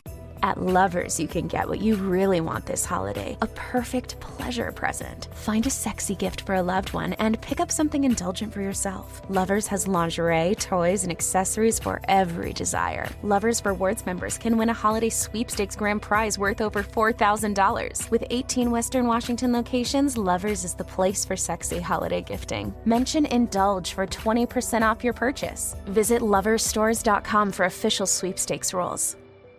Early holiday deals are here, and so are amazing deals at Amazon. You'll save so much on early holiday athletic gifts like bikes, tents, and outdoor gear. You'll have money left over for heated gloves for those chilly morning jogs. Or that Pro Series 2-person sled with titanium alloy skis. Oh, what fun it is to save. Shop early holiday deals now. 99.9 KISW. The Men's Room returns with Miles and Thrill. My question, what is the interesting tidbit about a relationship or family member? 206-803-ROCK. And we're getting some interesting tidbits on the text line. Someone here says, my aunt got with a man and had a kid. All right? But then that man died in a motorcycle accident, so my aunt got with his brother because the brother wanted to help raise his brother's kid. They ended up having a kid. So now, these two people, they call each other sisters when they're getting along, and when they're mad at each other, they call each other cousins. Which I think is the truth in any family, because if my wife says to me, do you know what your son did today? It is negative. If she goes, do you know what my son did today? It is positive. And then, Mike, we have one more riddle for you to work out. This is not part of their family. They're just throwing it out there, all right? Hit me. Two blood brothers and their blood father each have a son with the same woman. How does that work out? Well, I think, again, they're all half-brothers. They all share a common mother. Correct. So they're all half-brothers. Okay, there we go. All right, not so confused. Once Checkmate, Thomas. Yeah, all right. Hey, people are if you have throwing it out one there. consistent, it's always half. Okay. You got a whore. Hello, Ryan. Welcome to the Men's Room. Hola, bicholas. Hola. So, first thing I want to say, I found your guys' beer at a shop in the Hilltop area of Tacoma. Oh, cool. Awesome. Nice. Give a nice little shout out to Debauche's Market. So, I found out at 35 years old through doing a DNA test through 23andMe that my dad, who I thought was my dad, really wasn't. And I had a different dad. Well, in a certain my mom sense, won't acknowledge it. he's still your dad, just not your biological father. I'm assuming this man raised you and everything? Yeah. Okay. And wait, are your parents still together? Oh, no. All right. And so, but your mom will not admit to the fact that that you guys, that's not She your won't dad? admit it, or she doesn't want to give you details? That's what I'm saying. Like, it's more important than just the fact of admitting it or not. It has a lot to do with your medical history. Yeah, absolutely. Things that are important as far as what you might be predetermined to, get. Whether that's, Exactly. cancer, thyroid. I asked about it, and once we found out who it was, she's like, she absolutely denies it and won't give me any information. But you did find out who your dad is. Yeah, I did. And did you ever reach out to him? Yeah, but I kind of wish I didn't. How did that go? Was it that bad? Did he deny it? Did he not want to hear from you? What? It went all right until I found out his drug habit and how bad it was. Okay. But did he admit to the fact that he thought he was your dad? He said he was surprised. Well, He didn't even know. He hardly even remembers my mom. I can believe that. Yeah. If you did not know, you had sex with some woman 35 years ago, if you did not know that she was pregnant with your child, I think a lot of us wouldn't quite remember. Well, who but if that you bring person up is. the person, I definitely would remember one way or another if I mean... The name might sound familiar, but it's still going to take a How do second you, to go how through do the you know Rolodex. that person? Did Right. you work with that person? Did you meet this person in a bar? Were they neighbors? It must have been a bar from what all of her friends say, and knowing my mom's drinking history. So, Okay. Hey, look, she ain't the but, first or last person to get laid at a bar, that's for sure. Yeah, exactly. So it was, who knows? But has it caused a rift between you and your mother, or is it just the one thing you don't bother to bring up anymore? Well, it's kind of funny because the guy who raised me had told me the year prior that he wasn't my dad, and I had stopped talking to him. And did you guys not get along leading up to that point? it was he was probably drunk, and we got in an argument, and he said some things that really hurt. Okay. That a dad wouldn't say to his kid, so I pretty much wrote him off. See, I don't understand. If I raise you, even if you're not biologically my child, if I take that role, all right, okay, I might not be your biological father, but in my mind, I'm always You're my kid. your dad, and you're always my kid, and I'm the one who raised you. And there, other than the biological difference in that, it does not change the dynamic of our relationship. Unless you get drunk and say awful things to your kid. But Yes, I'm right there with you, man. I mean, and look, I'm telling you right some now. biological parents get drunk and say awful stuff to the kids. Yes, they as do. Adults. Like, that doesn't have anything to do with biology. Because I'm thinking, like, if my mom called me right now and said, look, man, Robert Hill, never actually your father. I'd be like, you're wrong. He might not have been the guy that conceived me, but that's the man who raised me. Exactly There's right. zero question about that. Yeah. What is the interesting tidbit about a relationship or a family member? 206-803-ROCK. Admittedly, I'd be a little irritated, but still, overwhelming. I'd be like, all right, it's, at this point, I don't care. I don't care. Hello, Christian. Welcome to the men's room. Hola. Hola. So my little story. So a few years ago, grandfather passed away. Everyone's sending pictures of everything, and I always heard in the family, well, mainly from him, that pretty much if you're one of the boys in the family, you all look the same, and you're pretty much effed. And I learned that when my sister had a kid. And anyways, so all the Youngblood kids look exactly alike, and I would figure out that later during all these pictures that I saw one picture. I was like, I don't remember taking that picture, and it was zoomed in, and they were doing it intentionally so I'd see it. But it literally looks exactly like me. Like if I took a picture right now and showed you that picture, we looked identical, and we were at the same exact age. And it was just really weird to see this, I don't know, time frame, and it says 1978 on the picture when you zoom out. And I don't know, I just thought it was very unique when you find out that, you look exactly like someone, not just, you kind of look like so-and-so or something of the sort. Well, people always tell you that, but then when you see a picture and you can confirm it with your own eyes, it is a weird thing. But I also think there's something very cool about that in the big cosmic sense of things. Like, it could be 15 generations before you, but now the people are doing their DNA test, and they send them this crap from, the 1880s, and there's that fuzzy, awful photograph, and it's like, dear God, the patriarch of the family looks exactly like... So, spitting image of someone else in your family. With the 23andMe thing, I don't know if that would be a good idea for me to do that or not. Why not? What do you suspect you would find? I don't suspect anything. Why do you think it'd be a bad idea? Because I think I might be shocked when I find out. I'm debating doing it. And look, if you're a black person, it's a little bit different because all your records were destroyed in the 1800s, right? When the slave trade was going on. So you don't even know what. So you might say, hey, man, I have Irish blood. You might not know exactly what county you're from, but you can get that far, or maybe your last name indicates it. But when you're black, you just didn't get that, right? A lot of times you took the last name of whoever your owner was, so to say, or you took Washington, Jefferson, some other well-regarded president at the time. That's why there are so many Washingtons and Jacksons and Jeffersons that are black for that very reason. Johnsons, right? All that stuff, right? But you can trace your U.S. heritage back to at whatever point they wrote you a fresh batch of papers, but you don't get your heritage. So the nice thing with 23andMe, part of the reason I want to do it is, like, my info stops there. Because before all this happened, both my aunt and my uncle, they were the ones that did all the family tree stuff, and they did extensive crap on both sides of the family. So I got to know a lot of what my family dealt with or where they were as long as we've been in the States and as long as you were a quote-unquote citizen in that property where they kept records. Right. But then it ends. So I'm like, well, Christ almighty. And like I said, there was a place when I lived in Belltown. There was a convenience store in the lobby of my apartment building, and the guys that owned it were Ethiopian. And every time I rolled in there, man, they're like, brother, you're Ethiopian. I said, nah, dude, I'm born in the U.S. I don't know. They're like, nah, man, you're Ethiopian. This was for 2 years. And every time I went in there, it was the only conversation they would have. They said, we're looking at you.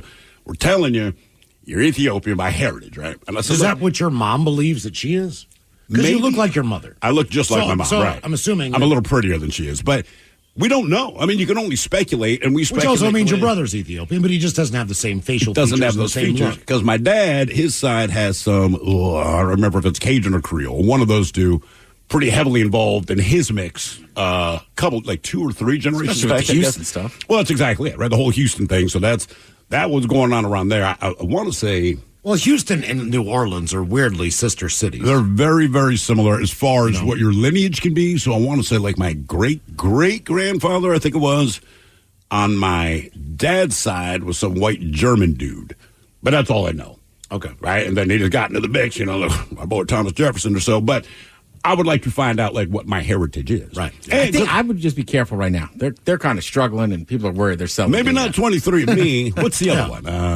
I don't know. The one before that's always that. been the kind of Ancestry.com. the worry with those kind of things. It's like that's a lot of personal data. I have thought about that, right? If you think about any of these things. The article I'm reading on it, though, is a black woman saying the same exact thing. You can only go back so far, right? We only know what we know in the States. Right. But my thing, but what information are you selling? What is that Google uh, isn't already selling about me or anybody? You know, like, put it this way. When Mike, you just bought a house. So insurance companies can buy it. Right. And they put you through the ringer for the information. The only thing they don't ask for is blood, basically, when you buy a house. But all that information is sold, man. I mean, think about... oh, yeah, I've gotten a lot more mail these days. Think about... Exactly. You did not sign up with any of these things that are now sending you mail. That information's sold. Who's the company that does your credit, but no one actually signed a contract with them? Starts with an E. I can't think of it because they irritate me. Yeah. If you get a credit check, they're one of the three basic ones that they go to. And I'm like, no one ever signed a contract with any of you, but you have all of my information to the point that you can determine... Experian? Equifax? Equifax. TransUnion. And think about it. I never signed a contract with you. I have never once in my life given that company my information. But you can go to that Someone company. else did. Right, to find out my financial viability in the United States. So, I mean, your stuff's already sold. I don't know what they'd get out of me with Ancestry or 23andMe. That's, I know you know what I mean? At 55 years old and the having big bought a worry house. would just be that you would hate for an insurance company to say, like, hey. Pre-existing because somebody way up the line had this. Ted, I know you watch Weird TV like I do. Finding Your Roots on PBS with Henry Gates Jr. or whatever. I haven't watched that one, but I am interested in it. It's great. It really is. Those are the ones that basically, when they come together and Who's say... Henry Gates Jr.? He's just the guy that does it. He's like this. Okay, all right. He kind of... I'm trying to think who he looks like. Bernard Shaw, maybe. But, yeah, exactly. This guy right here. God, he does look like... Yeah.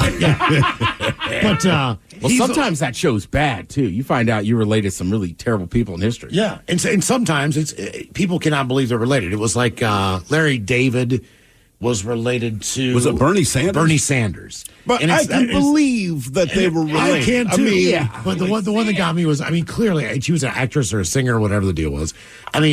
Visibly African-American. No question about it. She's a black woman. They start doing all these things. They're like... And now we go to Ireland, and on the other side of your family, and you could just see her getting all nervous. And they're like, and he's like, yeah, the majority of your family on this side is from Ireland. She's like, from Ireland? I'm Irish? And he's like, well, yeah, you're Irish. And so then they do the percentage, and he's like, you are 51% black. And she just, I told you. Who was the guy years ago? He wasn't famous, but he was like a devout racist, right? I mean, he's like a white supremacist guy in one of the northern states. I don't remember, like Minnesota, wherever it was. And people are trying to tell him, like, look, you can carry any kind of attitude you want, but chances are you got something you don't know about. He's like, I will do the DNA test. And like, bro, you are like 48% black. And it crushed him. Why is my penis so small? Right. That was always the thing with Babe Ruth. That's a big theory. Do a DNA test on when he was playing it was basically the Negro Leagues and then the regular baseball, right? So they're saying that he kind of snuck in? No. I mean, he always played in the regular baseball league. They're just saying he has some traditional, I guess I would say, African-American traits. Yeah. Well, he's from Baltimore. Right. So there's always been a theory that Babe Ruth... You're from Baltimore. There's a clue. Yeah. We don't even go back farther. Baltimore has black people? Yeah. What is the interesting tidbit about a relationship or family member? 206-803-ROCK. Hello, Nathan. Welcome to the men's room. Hola. Hola. Hey, gentlemen. So my grandma and grandpa are technically siblings. Technically? Not blood. So my grandma's father and my grandpa's mother ended up getting married, just to be like companions and whatnot. So it's a funny, family history type of story to tell people. So wait, your grandmother's father married your grandfather's mother? Yeah. After the siblings had been married? Yes. Okay. All right. Well, but is that... I mean, like, were they in love, or like you said, was it more like, hey, let's just keep the family close? That's a good question. Okay. Never really dove that deep into it, but yeah. And then my stepdad and mom, while they were dating, my stepbrother and sister were actually dating at the same time too. How old were they at the time? But they were biological brother and sister, right? No, step. Okay, but High step school. to you. But if they're your But if they're your stepbrother and sister, are they both biologically related, or do they have different fathers, so to speak? Are they half brother and sister? They're not half. They're step. Okay, they are step. Right. Still weird. How old were they when they started dating? High school. Are you from a town of 50 people? That was going to be my next question. No, from Linwood. Okay, all right. All right. Yeah. Well, you can take the light round now and see him. Go there and visit the family. Linwood. Yeah, again, I still... What the hell's going on in Linwood? I still side with Ted. You find out that you have a step sibling at 40, whatever, cool. High school, man, I don't know if I could get past it. No. That was originally where I was going with it. There's no difference. It's just mentally where you're at. But for me personally, if we lived in the same household, I guess that's the difference. If we lived in the same household. You live in the same house. It's a weird sliding scale, too, right? It is, for sure. Because it's like, you're right. If it's like all 4 years of high school, I'm like, that's probably a sibling. Last couple? So junior year up, like, game on. Yeah, and you got to keep in mind, like, I think it's rougher if you're a teenager and your parents do that. I mean, hey, look, I'll just be honest. I remember being like 12 or 13. You're very fired up about a lot of things and meeting like third cousins, being like, don't care. Yeah, like, I think she's hot. Like, don't say that about your cousins. Well, I thought that we're not related. Right. And now suddenly we are. What is the interesting tidbit about a relationship or a family member? 206-803-ROCK. Hello, Dane. Welcome to the men's room. Hey, hola, guys. Hola. So, interesting thing about my relationship is I'm currently engaged with this beautiful woman, and I broke my foot about 3.5 months ago. And this beautiful woman has actually taken care of me when I have zero income. And so I find it amazing that she has been able to put up with me for that amount of time, literally laying in a bed, especially because of my profession. What is your profession? I'm a professional drummer, and my foot doesn't work. Now, when you say professional drummer, you mean you actually do get paid when you drum, correct? Yep, for the last 15 years. All right, so you do studio work, or you just riding around with bands? Studio work, lessons, and then riding around in bands. And believe me, touring is not as fun and glamorous as people think it is. Oh, no, look, that part I understand. Certainly the older I get, the less willing I'd want to do that. But how cool is it to do studio work? And with that in mind, are you someone that is requested, or is it if someone comes in, the studio can tap you as one of the musicians that this artist can use? Both. I do a lot of studio work in, prior to me breaking my foot and I can't even walk.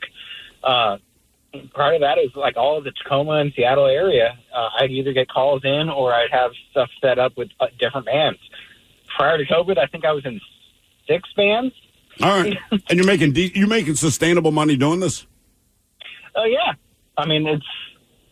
All right. Now, realistically, right, just as we get older and we age, like I haven't said to Castle, I have a lot more fun playing acoustic shows now than electric ones because I don't hurt the next day. So, realistically, how many more years do you think you could do this? Oh, I'll probably do it till the day I die. Have you I don't think, I got to just say for the record, I think people fantasize about going on tour with big bands. Right. Everybody's like, oh, I want to live in a van. Also, too, if you meet 3 months stinking guys. If you meet the woman of your dreams and she's the one who took care of you and you're in love with her, the last thing you want to do, it'd be one thing if you're single, young, out on the road, in a band. Oh, that's when touring is awesome. Going from town to town, and, a little bit easier to put up with, driving from X to Y to Z and, being on the road and not. But, when you're kind of settled down, it loses the aspect of what could be fun while you're out. It absolutely does, man. I'm not saying that that's the only reason people get into bands, but it's not the only reason to get into a band, and touring's an opportunity to make money, but let's not kid ourselves about part of the reason anyone is excited to go on tour. But, now, like, married, I have kids, I'm like, it would feel different. It's like, I'm going to call my kids every freaking night. This is not the rock and roll lifestyle where it's like, hey, man, did you get your homework done? Like, that's the rock. It's done. Yeah. What time are we going on there, boss? 9:30? Oh, dude. Okay. When's the opening act going on then? 8. Well, can't you put them on at 7:30 so we can, wrap this up? But we see this with bands a lot, man. We've had the privilege to know some bands for the entirety of the time we've been here. Okay, so when we talked to them 20 years ago, and you see them backstage paying in the grass, maybe we're all kind of throwing down. Not going crazy like you'd imagine, but they'll throw down a little bit. We may have been asked to bring narcotics for certain bands and all this kind of thing. You fast forward up to like 5 years ago, and they still have a pre-show ritual. And guys, seriously, like taking their vitamins, and they're drinking Gatorade, and there's someone who's not a member of the band that is putting them through stretch routines. Mm-hmm. Right? Same band, but you wouldn't. And there's also a case of beer in the refrigerator that hasn't been touched. Not one. Not one. Well, these bands are still expected to tour, right? Yeah, exactly. And even if you look at ex-athletes, most of them stay in pretty good shape. Good point. But you look at Aaron Rodgers or what's his name, Peters, the Seahawks just resigned. Like they're 42 and 43. It's they have a different my God. regimen. Right. Yeah. What is the interesting tidbit about a relationship or a family member? 206-803-ROCK. Hello, Raymond. Welcome to the men's room. Boo, bitches. Boo. So, the easy part of this is my grandmother had 7 children, 3 males, 4 females. And there's only 2 that have the same father. Damn. So say what you want. She's dead. So, well, I think she speaks for herself, doesn't she? Yes. So, but the weird part is, my youngest aunt was born with my grandmother and my step grandfather, and she is about the same age as my oldest brother. The weird part is, this is for Mike. My step-grandfather had a child with my mother, had a daughter also, which makes my half-sister my aunt's niece and her sister. Good God, man. Where are you from again? Linwood. Philadelphia. Damn. Actually. Are you Amish? And I'm not black. And not black. Like Baltimore. Yes. Yeah, we got it, dude. Point it out. My Uncle Butch. Yeah. That's a weird way to say it. Weird way to say you're from Cherry Hill. Yeah, right. I was going to say Philadelphia. Morristown. Who Sucks Less is coming up along with your emails to the men's room at KISW.com next. What's up? It's your boy, the Ted Smith from the men's room. And did you know I have a podcast? Well, I do. The Podcast. New episodes uploaded every Wednesday on the Odyssey app.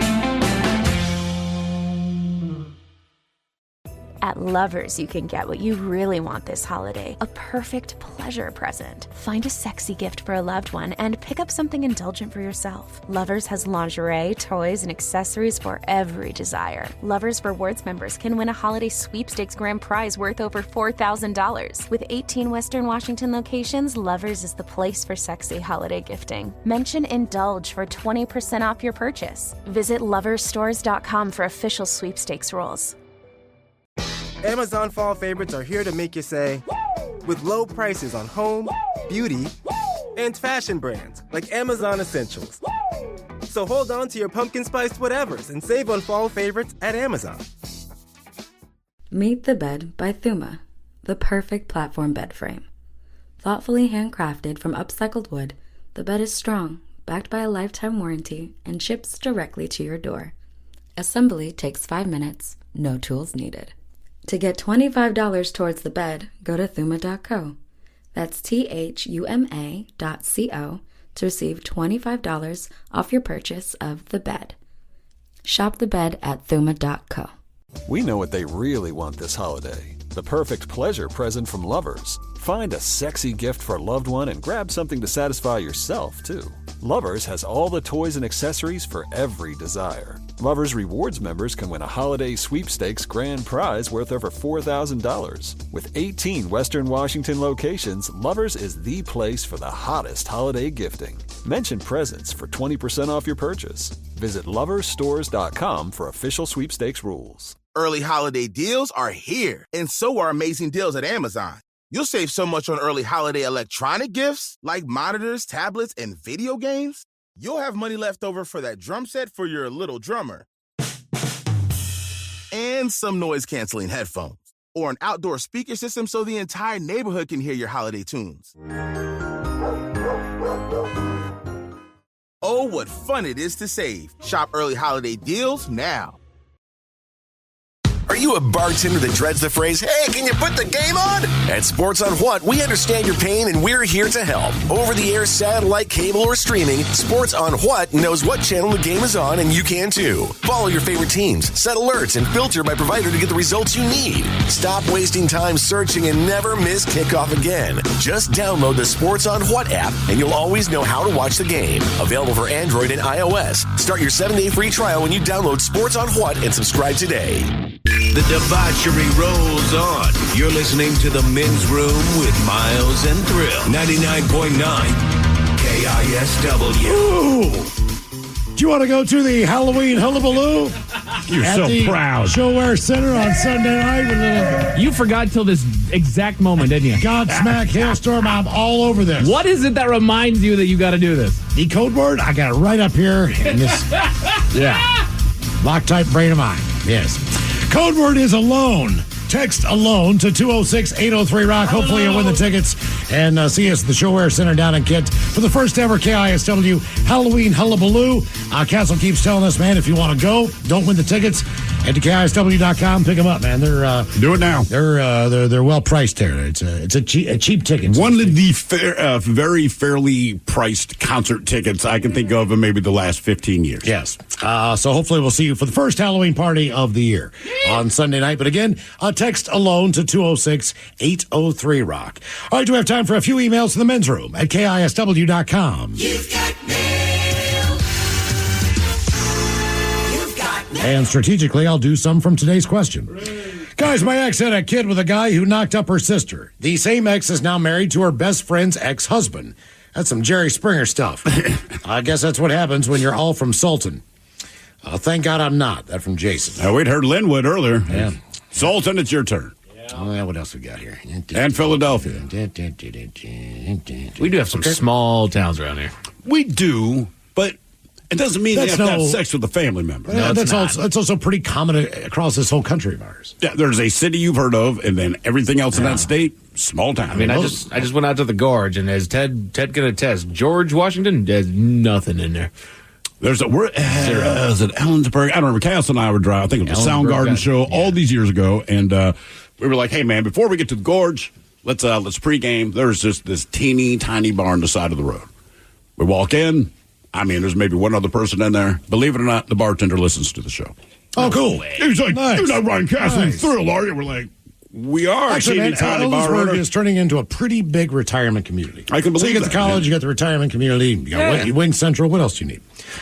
Moving on to the birthdays. You got a wing place. You got a Wing Central, man. You got, Well, I think Cleellum and Ellensburg also during the pandemic. I think a lot of people moved out to those towns. I do know a couple, 3 people that I know of. Wenatchee as well. Guys, this is Brian the Welder. I want to wish my wonderful wife, Chelsea, a very happy birthday.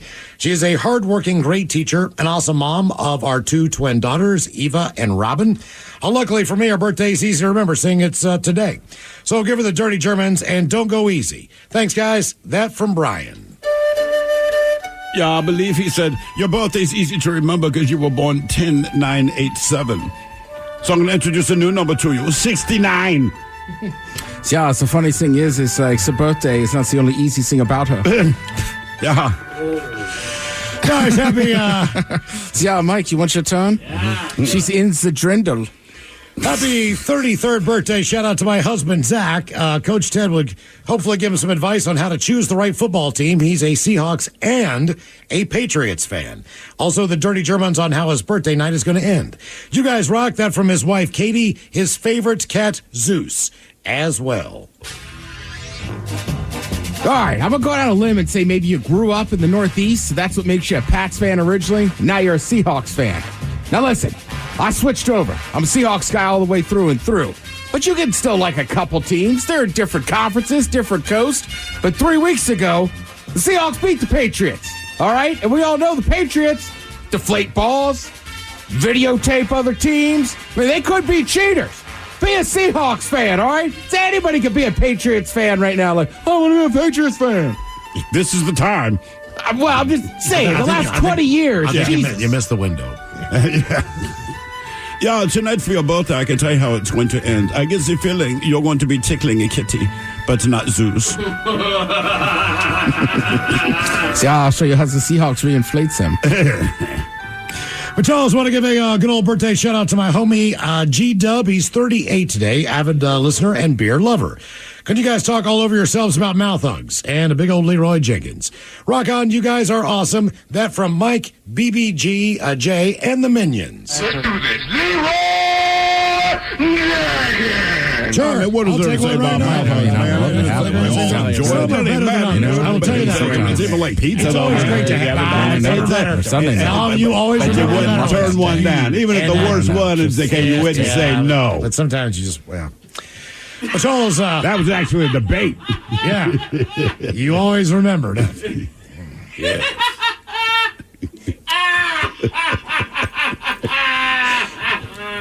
Why you still Google them? Wonder what they're up to. I mean, the best one? Hey, you remember the best one. That's what I'm saying. I think you remember the worst one, too. Yeah. Yeah. Yeah, you do. I mean, you do. Just like, oh, man, it's kind of disappointing. But that said, if this is going to try it again, sure. It's pizza. It's pizza rolls. That's what we're saying. It's still pizza. Some pizza's better than others. It's a pizza. You can remember a few. I remember most. Mm-hmm. But Charles, today is my 40th, and I'm spending it with friends in Amsterdam. Woke up with a pretty bad hangover today, so it's off to a good start. Can I please get a pep talk from Coach Ted about entering my 40s and some dad jokes for Miles? Cheers, bitches. That from Sean in England, but temporarily in Amsterdam.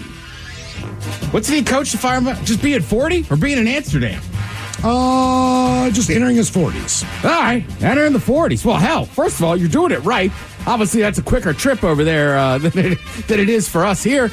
But hey, if you're an Amsterdam fan, may I recommend in your 40s, you'll still have some beverages. You might have to slow down a little bit and maybe increase the old ganja.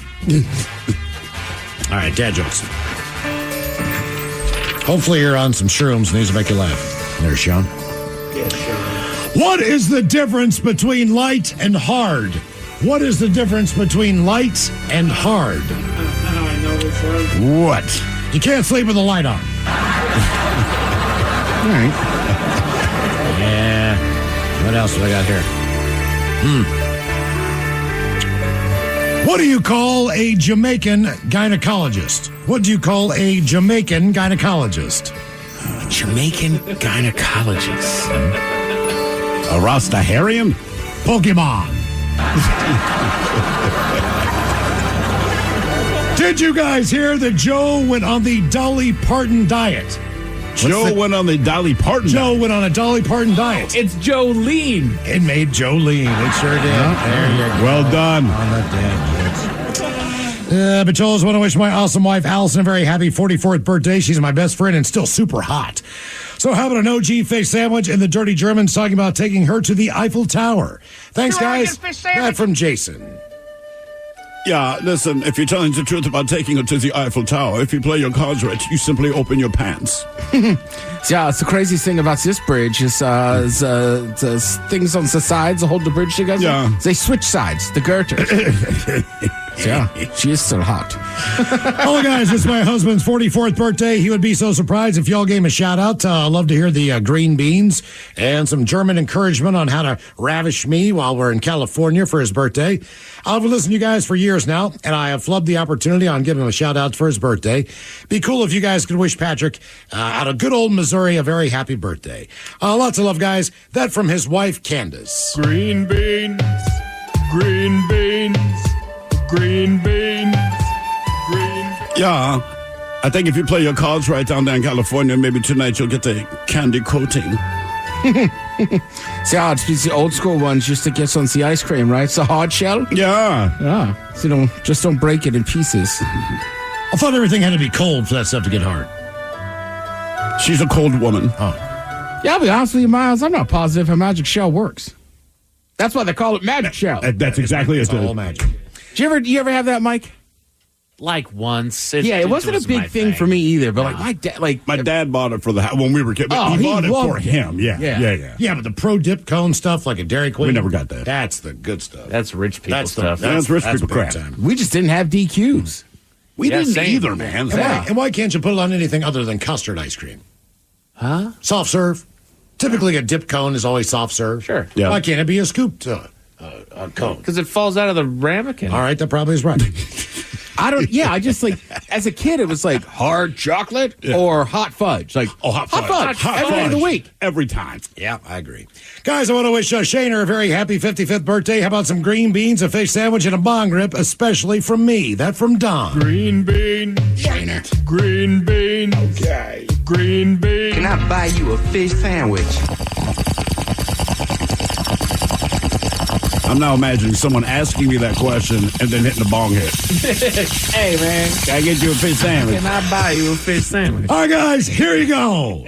Happy, happy, happy birthday. Happy, happy, happy birthday. Happy, happy, happy birthday to you, to you, to you.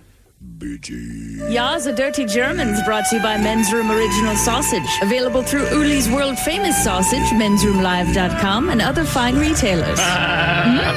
Schweinefleisch. The stonefish sandwich would be good, though. Now, the men's room wants to know who sucks last? Yay! Time for Who Sucks Last. Tina Thrill, you bring us 3 stories from the news each and every week. They all suck.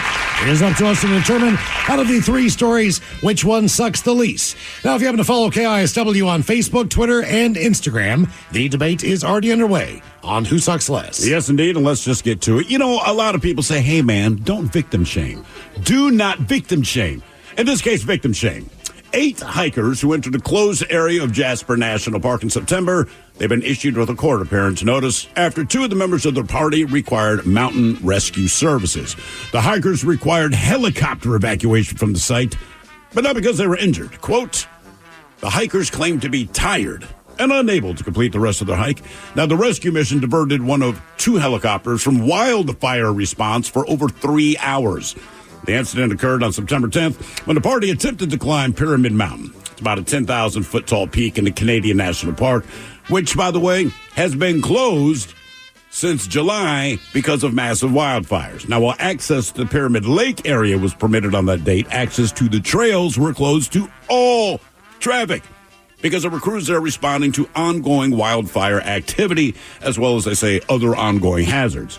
Now, Jasper National reports that there's been consistent communication on-site signage notifying visitors of the fact that it's closed down. So in spite of it being closed, they decided to hike it anyway. And then 2 of the 8 got, quote-unquote, tired and called for rescue. So a helicopter that was fighting a firefighter, which is why they were there in the first place, then was diverted for 3 hours to get these 2 lazy jackasses off of the peak, which, again, was closed. I'm going to go ahead and victim shame. Yeah. That's ridiculous to me. That's a self-owned victim. Think about this. Again, you're fighting firefighters. You have to divert a helicopter for 3 hours to go get 2 jackasses that went on a trail that clearly has been noted it is closed because all the fires that are going on. Yeah, okay, let's move on. Now, you might remember this story from Monday's headlines with our very own Mike Hawk. Yeah. We go to Moab, Utah, where a man is facing charges after he interfered with a Grand County Sheriff's deputy while the deputy was providing CPR. Jeffrey Lawn, 44 years old, he was charged with obstruction of justice, 3rd-degree felony, and then 3 additional misdemeanor charges. Now, according to charging documents, this stems from an incident whereas the deputy was giving CPR to a patient. Lawn was repeatedly critiquing the chest compressions. That's already annoying. But then at one point, grabbed the deputy's hands. Lawn repeatedly claimed to be a 15-year critical care paramedic and refused to leave even when he was instructed by other deputies. Now, following the incident, the Grand County Sheriff's Office, they attempted to verify Lawn's claims, but they could not find a valid emergency medical technician license. The closest they were able to find was an expired certification from the National Registry of Emergency Medical Technicians. I cannot imagine walking up to someone who was trained in CPR and critiquing their performance. Instead of trying to help any way you can. Well, no, he did try to help by saying, you need to do it different, in his mind. And then actually grabbing the officer's hands again as you're trying to resuscitate someone. I mean, Jesus Christ, man. Just wait a minute. Maybe write a nasty letter to the guy later. And now they have what they call a candidate for Dirtbag of the Month. In two separate incidents, 35-year-old Sean Uribe, he followed female victims around Miami, Florida department stores and used a medical syringe to squirt, quote, an unknown liquid on the asses of his targets. While brandishing the syringe in one hand, he was filming the acts with his cell phone on the other. Now, he squirted a juvenile back in late June at a Ross Dress for Less store. The girl told cops that the other shoppers alerted her that the man had used a syringe to, quote, excrete an unknown liquid on her buttocks and began filming her. The suspect fled after witnesses contacted store employees. Then last month, cops began investigating a battery at a Marshall store that mirrored the June incident. The male suspect approached a woman from behind and used a syringe to spray an unknown substance on her left buttock. Now, the man who appeared to be recording the victim matched the physical description. It's the same guy. Anyway, the victim of the more recent incident, quote, was in shock, and before she could confront the guy, he walks away from her and out of the store. But she later picked his ass out of a photo lineup. Now, during a post-arrest interview, he confessed and said that the liquid in the syringes was Cetaphil, a moisturizing lotion. He also claimed to have deleted all videos from his phone. But while in custody, he was allowed to use his phone to call his father. During that conversation, which, you know, when you're in a police station, is being recorded, he directed his dad to go to the family residence where he'd been staying, remove all the hard drives. Quote, I need you to get them and effing hide them, put them under lock and key. Well, his father, however, he arrived at the residence after a cop was dispatched to secure the property. Subsequent search of the home turned up hard drives in the exact location where the defendant explained to his father that they would be. They also seized 3 medical syringes containing a viscous white liquid consistent with that of semen. Oh. Not so much lotion. Oh. That changes the game. Yep. The contents were then confiscated along with the hard drives. Obviously, this guy's in jail. He's about to be charged. So just to review real quick, we had 8 hikers that went hiking on a mountain trail that was closed. 6 of them made it out. 2 called for rescue. Again, they're not injured. They are not lost. They're simply tired. Because it turns out when you climb 10,000 feet, it kind of wears you out. Just keep in mind, one of the helicopters that had to go get them was one of the 2 helicopters that have been fighting the actual forest fires. An actual problem.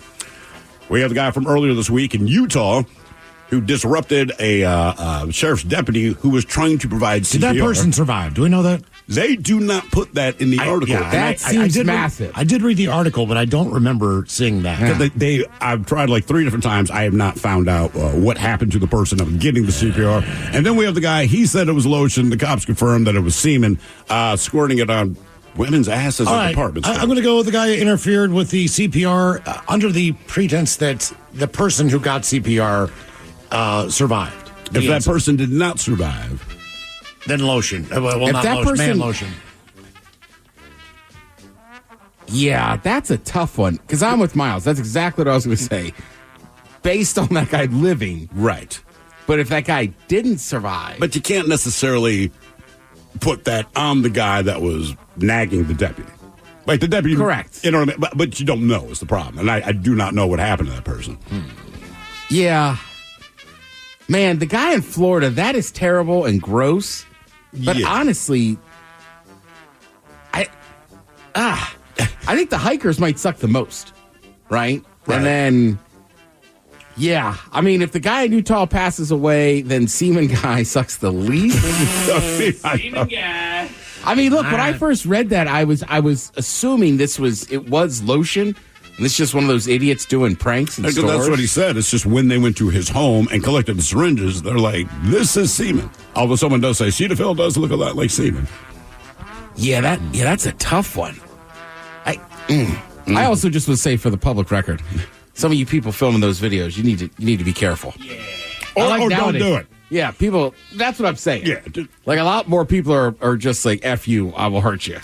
Debate continues on Who Sucks Less if you follow KISW on Facebook, Twitter, and Instagram. Shout of the Day's coming up. You are listening to The Men's Room. At Lovers, you can get what you really want this holiday, a perfect pleasure present. Find a sexy gift for a loved one and pick up something indulgent for yourself. Lovers has lingerie, toys, and accessories for every desire. Lovers Rewards members can win a holiday sweepstakes grand prize worth over $4,000. With 18 Western Washington locations, Lovers is the place for sexy holiday gifting. Mention Indulge for 20% off your purchase. Visit loversstores.com for official sweepstakes rules. Amazon fall favorites are here to make you say, with low prices on home, beauty, and fashion brands like Amazon Essentials. So hold on to your pumpkin spiced whatevers and save on fall favorites at Amazon. 99.9 KISW. The shenanigans continue. This is the Men's Room with Miles and Thrill. All right, couple of minutes, we'll drink your toast for the shot of the day. And we do have your headlines on the way at 5:50. But first, quick check-in with Mike Hawk and some of the stories and headlines he is not working on. Thank you, Miles. TikTok is being sued over the app's effect on the mental health of children. I mean, is it TikTok's fault? I don't know. No, it's not. Like social media has a negative impact on most people, but it's not because social media is there. It's when people choose to post. Correct. And TikTok, for the most part, as best I can tell, is a complete distraction. And stupid, Also, and maybe they do challenges and all this kind of thing, but your kids are going to be stupid no matter what. Right. And they're going to give out way too much about themselves. They're going to put themselves out there in a dangerous way that opens them up to mental health struggles and whatnot. And like we've said, social media and even online gaming, like it's just bullying at school. Obviously, it was never okay, but there was a moment where you would go home and you would have a safe spot from it. Social media and what they have these days, it's just you can't escape it now. Mm-hmm. It is a constant battery. So, of course, it's having a mental health effect on them. Well, plus, I mean, for adults, people get bad, like, what was I going to say, like the standards, right? Like sometimes with couples and stuff, right? Because people see everybody posting all this awesome stuff. So when you're a kid, too, like, a lot of people posting things edit everything. Right. Yes. Like a lot of you've seen some of those, like some of the fitness people now, like some of the women, credit to them, will be like, look, this is what it looks like when I sit down. Right. As opposed to me standing up flexing where I have this six pack. So for little girls or little boys, it's obviously going to take a mental toll on them. Like one of the things I heard, all the filters that people put on, not to look funny, to make themselves look better, And I'm like, well, Cosmopolitan magazine's been around as long as I have. Right. And I remember being a kid, and it was, the grocery store, as you're standing in line to buy and everything, makeup tips, how to look good, I'm like... Exactly. It's just that on TikTok. So, right, and suing TikTok, it's like to be honest, in my opinion, you're trying to get money because it's not fixing the issue. The issue is people being mean to each other online. Right, the issue, right. TikTok just gives them the vessel to do it. Yeah, like all things do. Right. I could write you a nasty handwritten letter. Exactly. You just give me your address. You're going to sue the Postal Service? Right. Well, kids are mean, and then I don't think so, but I can't imagine most kids that bully other kids go home and go, hey, Dad, guess what I did today? Yeah. I bullied a kid. Yeah, they're not sharing that info. Right. It's been a long time coming, but finally, Chippendale's dancers are going to unionize. Okay. I mean, I guess if they feel they're getting underpaid. Right. Insurance is what? I don't know a lot lot about the world, to be honest. Neither do I, but you know what? If it betters your world, then cheers to you. Are strippers union? Ooh. But can you be? Because Chippendales, you specifically dance for that group, right? Here's my thing. Do they get cash tips? Like, do you throw dollar bills at Chippendales or you just watch the review? I think so. I would imagine they get some cash tips as well. I can't imagine they wouldn't, right? Even if they say, no, we don't take tips. I just feel like when you're in that moment and people are getting all excited, like money starts flying around the room. Not going to lie, Ted, I've not been to a Chippendale show, so I'm not sure if it's just a on-stage production or if they do go out in the crowd and accept tips, but... I don't know. I mean, that's the question, Mike. I really didn't think anybody in here had been to a Chippendale. 75% of security experts report a rise in cyber attacks in the last year, and a decent chunk of it could be blamed on people's risky online habits in public. Well, sure. That's probably why the rise in cyber attacks. There was a guy who claims himself a ethical hacker. He was hired as one, where he does hacking for the good guys, as it were. Mm-hmm. But he found himself, he was on vacation, and you fall into it no matter what. You listen to radio in a different town, you start falling into your old practices and start critiquing things. So he started doing the same thing, and he says, I sat behind somebody on a bus and I was able to get their name, where they worked, where they live, and I the amount of information that we're just leaving for people readily available. We hear about phishing and whatnot. We have to go through all the stupid videos that they not put stupid Mike, they're information. Yeah, for training to make sure that we don't put the company at risk, as it were. Right. But then as soon as we leave these doors, it's like the amount of information that we're throwing out there that people, and it's something as simple as restaurants asking for your email address for a receipt. Yeah, they said, well, yeah, you're helping out the environment by not printing that receipt out, but you're speaking your email address out loud. So now people can just send you these phishing scams. And look, maybe I'm just overly paranoid, but like, I never do that. Do you want the email? No. Or, hey, what's a good phone number? Like, I'm not telling, and I don't have the proclivity, nor the care, nor the time to try to hack, but I'm like, just going to the store and waiting in line, like go to Target or something, right? Yeah. By the time you get up there, you've heard 4 different phone numbers. Oh, hell yeah. You absolutely I got your phone number, I know your name. I know your email address. Like, Jesus, man. If I were tech savvy, maybe I'd rip you off, but I'm not. Exactly. Yeah, and I mean, there's some places there's nothing you could do. Right. And some places don't even take cash anymore, so it's like, all right. Yeah, that's how it operates. In a new survey, 28% of the people admitted that it's been at least a month since they've had quote-unquote good sex. But we also know that sex isn't a home run every single time. Sometimes awkward things happen. You mean good sex or just sex? And that's where these things happen. 10. Thank you. The Men's Room Top 10 10. awkward, intimate encounters. In one of the few light moments during my sentencing with marriage to my caring, attentive, kind, selfless ex, I was demonstrating my canyon yodeling prowess. Apparently, I was doing something right, because in the words of Monty Python, she farted in my general direction, fearing rectal residue and pink eye. The mood was lost. I should warn her new victim. Oh, forgive me, husband.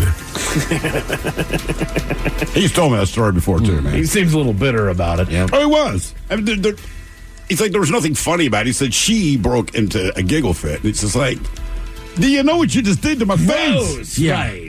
Right. My chin feels moist. So there's a handful of encounters that they had on that study that I told you that first little bit of information. We'll cover those a little bit later, but I wanted to get to more of something that we all might face during the act, as it were. So they actually break it down into several different categories. The pleasant, awkward side of sex, which we will hit at the very end there. The oral fiascos, as it were, and the slightly painful.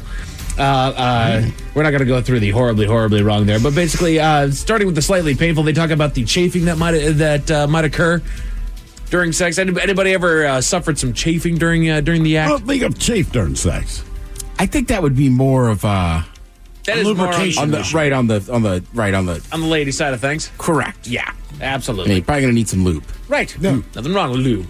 As far as the oral fiascos go, they say sometimes there's a little hair floss they end up going with. Yeah, I mean, I've done that. It happens, man. You just like, I'll fight through. Don't worry about it. Yeah, you get stuck one in the back. Exactly. Mm-hmm. It's from Feedy's beard. But my thing... Right, the choking is actually on there as well. Right, you turn into a cat. Right? I tried to ignore it because you're not trying to ruin the moment. You're hyper aware that this thing is stuck to the back of your freaking throat, but if you do get that, you're like, crap. Well, you kind of try to take a moment where, during the session, hopefully, she's just hanging back and enjoying it, so you kind of try to slip it out through your hand. Sometimes if it's at the tip of your tongue, yes. It's much easier if it's up front, but if it's stuck to the back of your throat. But the thing is, you're handling your business, but at the same time, you're like, I really want this hair in my throat to go away. Yeah. It's got to go somewhere. Anybody ever dealt with the cotton strand that also gets attached there as well? It's not necessarily a hair, but it's a... sometimes your partner wears cotton underwear, then you... Oh, yeah, for sure. Breaks down to it. That's not where I thought you were going. No, me neither. Oh, mercy. No. I'm not just sorry. Yeah. All right, yeah. I wonder why you perked up so fast. No, that's what I thought at first. Sorry about that. No warning on that? Yeah. Come on. I'm shocked to hear you talk like this, Mike. Honestly. Doing a little ding-dong ditch. Oh, no. Whew. Okay, the pleasant, awkward side of sex. Let's bring this back around, Let's bring this back around. Basically, have you ever... You all right, Ted? No, I'm not. I don't know. At least Miles was with me for a second. Like, God damn. Okay, man, whatever you like. From the underwear. Yeah, give me a heads up. Okay, Dracula. Anybody ever experienced somebody who wasn't all that good at talking dirty, or they just felt weird talking dirty? Yeah. Mm-hmm. You guys good with talking dirty, or do you feel awkward about it? No. Oh, I don't care. I'm bad at it. I feel I'm awkward when filthy. I do it. You know, it's funny. I can tell you how I'm feeling in a moment, but as far as talking dirty, probably. It also depends on who you're with. Well, yeah. In the Correct. situational moment. Is it a romantic night, or are you just having a good afternoon? There's situational things, Right. It does matter who you're with, but I used to be silent years ago. Yeah. And somebody was like, you've got to say something. I have no idea. I'm like, oh, all right. Right. How about that game last night? Sometimes it works. It's like waking up and having a bowl of spaghetti. It just seems weird sometimes, depending on the situation, the time. And I think it does depend on who you're with. Yes, exactly. Because some girls are really into it, and it is dirty. Sure. It's fun. Sure. But Some girls, it's like, what did you just say? Like, oh, all right. But the problem is that my signals of affirmation, as it were, to make a little bit of noise, they're not attractive. They ruin the moment for me, and I know it ruins it for her. I'll put it to you this way. I don't talk out loud if it's just me. Right. Who likes that? You. Yeah. Right. Like that, Ted? Are you enjoying it, Ted? Oh, you like that? I know I should shut up, man. My kids thought the dog was puking. I mean, seriously, we snuck down to the guest bedroom, right? Had sex. By the time we come upstairs, the kids are like, Dad, I think Molly puked. I'm like, don't worry, guys. Where is it? I'll clean it up. They're like, well, we can't find it. We kept hearing her. I'm like, okay. Who was that on? That was me. Oh, that's me. All right. Apparently, I sound like a vomiting dog. So You probably don't want to record yourself and play it back. No, you don't. I mean, even the audio. And that's not on here, but I might just say that. Do not bring a camera into the bedroom. You are not going to be happy with what comes back. No, you're not. You never know. use a filter. I do, Miles. You never know. I see myself in the mirror every day. I don't need to see myself on film. Would you watch it if you put like one of the TikTok smiley faces over your head, right? No, because I would still recognize my body. I'm pasty. I'm awkwardly shaped. It's not good. It's bad. I have no muscle tone. I just look What is your thumbnail on board? They're looking for your body type. I told you guys there was one time I was having a session and then I couldn't finish it because for whatever reason I clicked myself into the mental image that I had of what what I was doing. Like I went third party there for a second. I was like, oh no, it didn't work. I had to pull out of it. I couldn't do it. Great choice of words. I know. He's on fire today. I am. I'm sorry. So these are painfully embarrassing things that happen during sex. Apparently, for me, it's just doing it. Anybody ever suffer the wet spot? Yeah.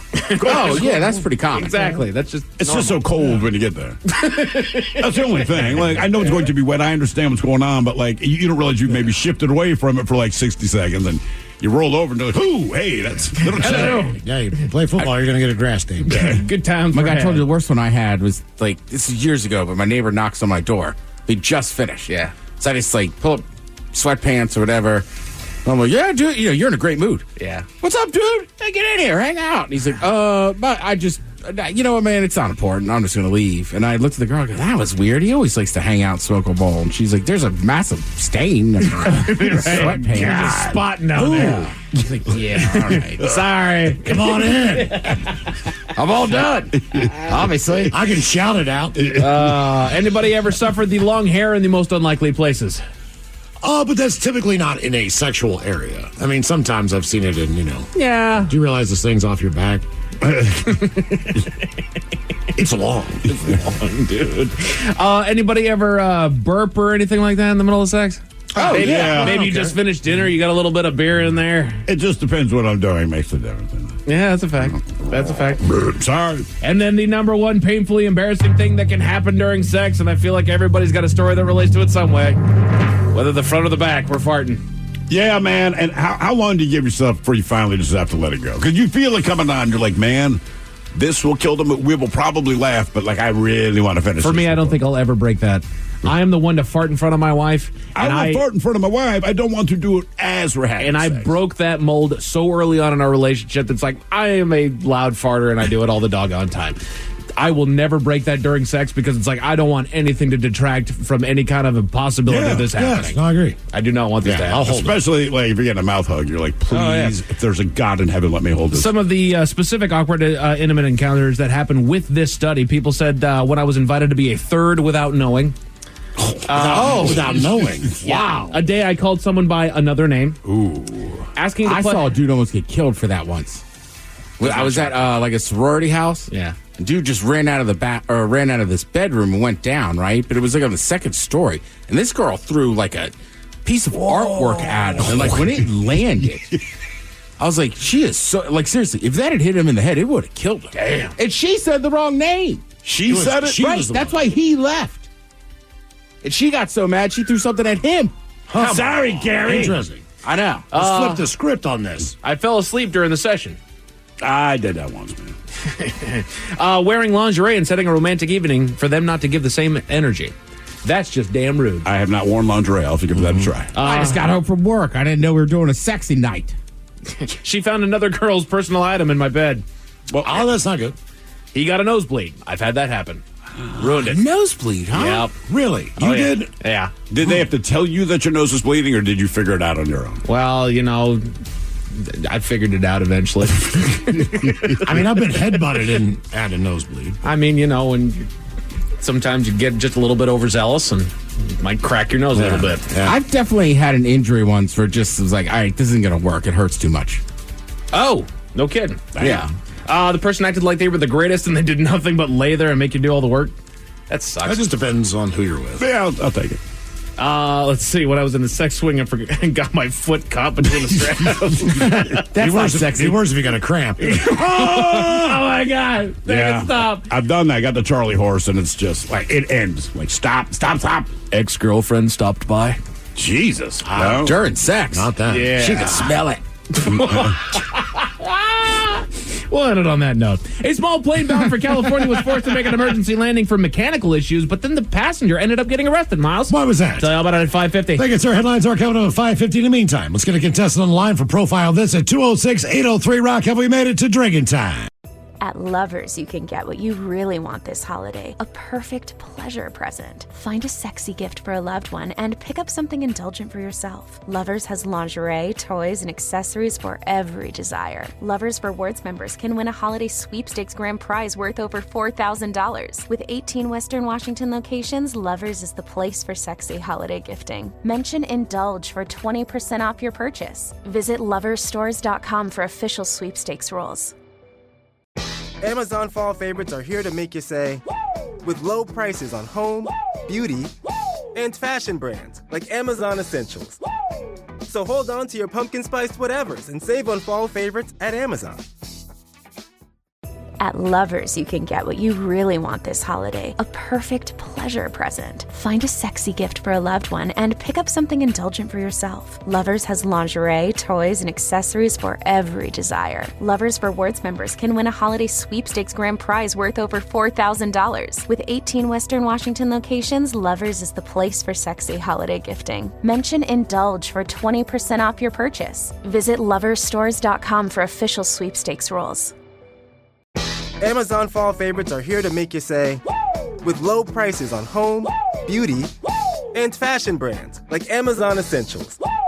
So hold on to your pumpkin spiced whatevers and save on fall favorites at Amazon.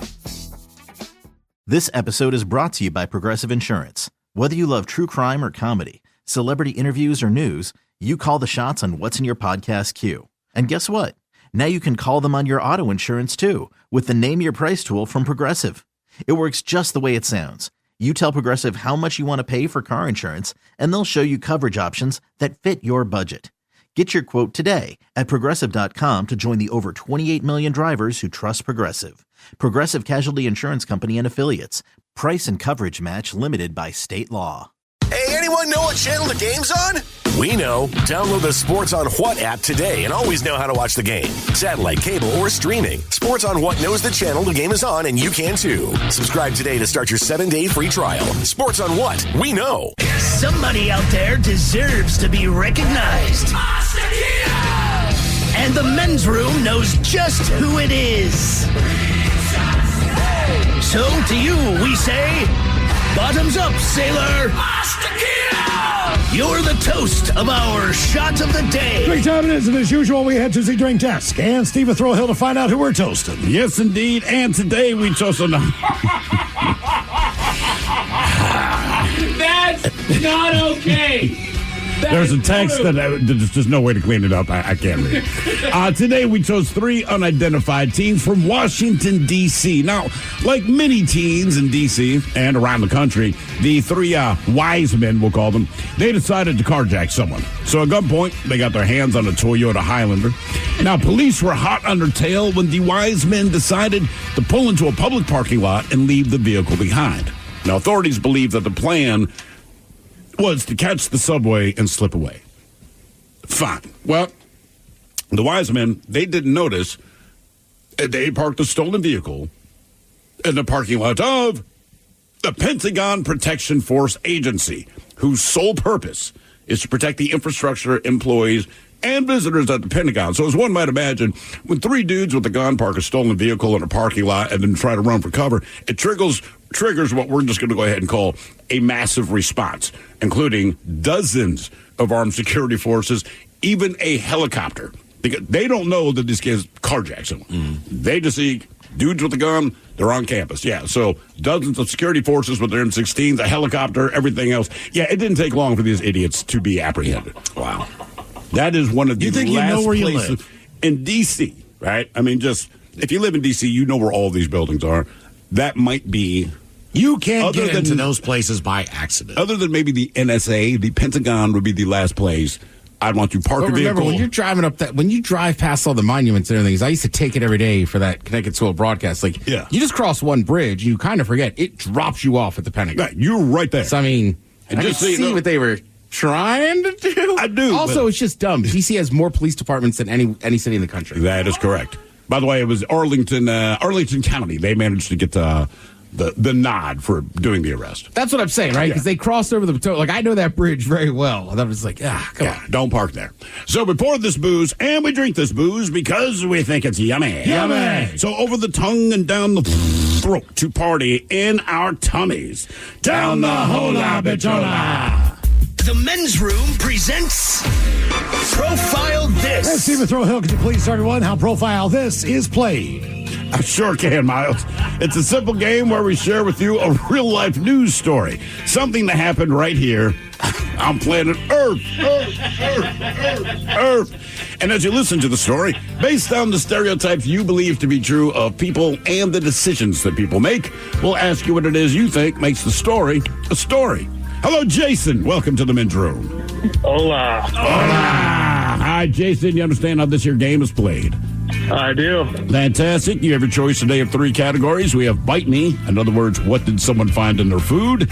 Interior Decorating, where you guess the foreign object that ended up on the inside of someone. And finally, today, we offer you the category of Seriously, where you guess the petty conflict that led to extreme violence.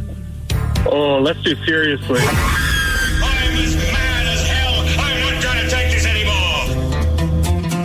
An argument over who stole something at a Georgia nursing home ended with one man being stabbed. Police say they were called to a nursing home last week where they found a man who had been stabbed in the chest. Investigators say one man accused another man of stealing his food. Now, during the argument, one man pulled out a knife and stabbed the other. The thing is, it's unclear if the man who was stabbed was the one who lost or who stole the food. Anyway, the injured resident was taken to the hospital. No word on their condition. The other resident, whose identity has not been released, was arrested and charged with aggravated assault and possession of a knife during the commission of a crime. But look, the real question is, what was the food that was stolen that led to the stabbing? Keep in mind, it is a nursing home. Was it a Hot Pocket? Was it Vienna sausages? Was it waffles? Or was it Salisbury steaks? So Hot Pocket, Vienna sausages, waffles, or Salisbury steaks? I mean, I get pretty defensive about Hot Pockets, waffles, and Salisbury. So, what was the food? And it's old people? Yep, nursing home. Nursing home. I shouldn't say that. It's nursing home. Probably full of old people, though. Man, I was expecting mashed potatoes. But Yeah, I thought for sure it was going to be Jell-O or mashed potatoes, something like that. Nobody's stabbing anyway. You might stab for Jell-O, probably not mashed potatoes. do we know what day of the week it was?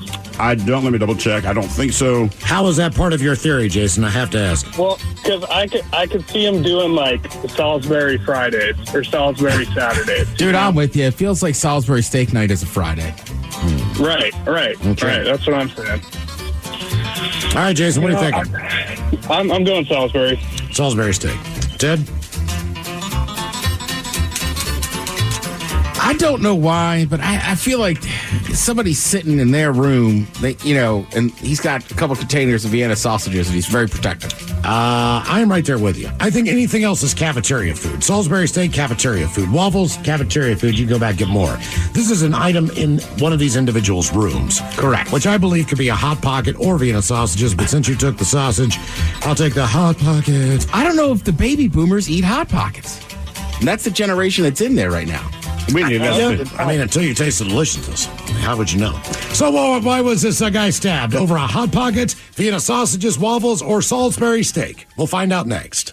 That was a tease.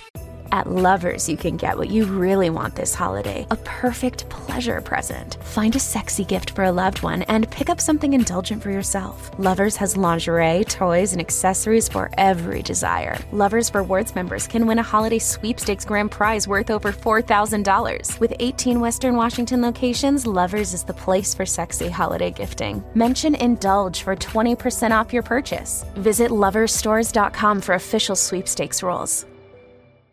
Amazon fall favorites are here to make you say, with low prices on home, beauty, and fashion brands like Amazon Essentials. So hold on to your pumpkin spiced whatevers and save on fall favorites at Amazon. This episode is brought to you by Progressive Insurance. Whether you love true crime or comedy, celebrity interviews or news, you call the shots on what's in your podcast queue. And guess what? Now you can call them on your auto insurance too with the Name Your Price tool from Progressive. It works just the way it sounds. You tell Progressive how much you want to pay for car insurance, and they'll show you coverage options that fit your budget. Get your quote today at Progressive.com to join the over 28 million drivers who trust Progressive. Progressive Casualty Insurance Company and Affiliates. Price and coverage match limited by state law. Life can be hectic, and managing your mental health is more important today than ever before. That's why Mindful Therapy Group's mission is to take the difficulty out of finding a therapist. Whether you need talk therapy, psychological testing, even medication management, Mindful has you covered. Our compassionate therapists specialize in helping you navigate stress, anxiety, ADHD, OCD, and so much more. With both in-person and telehealth appointments available, you can get the support you need in as little as 48 hours. To make things easier, Mindful Therapy Group also accepts most insurance plans, including Medicare, allowing you to focus on you and not your wallet. Mindful mental health providers offer services for children, teens, adults, and seniors seeking individual, family, or couples therapy. Whatever you need, we're here for you. Join us to start your journey to a healthier and happier you. Visit mindfultherapygroup.com or call 562-MINDFUL to get started today. Terms and conditions apply. For full details, see unlock.com/legal. Actor portrayal.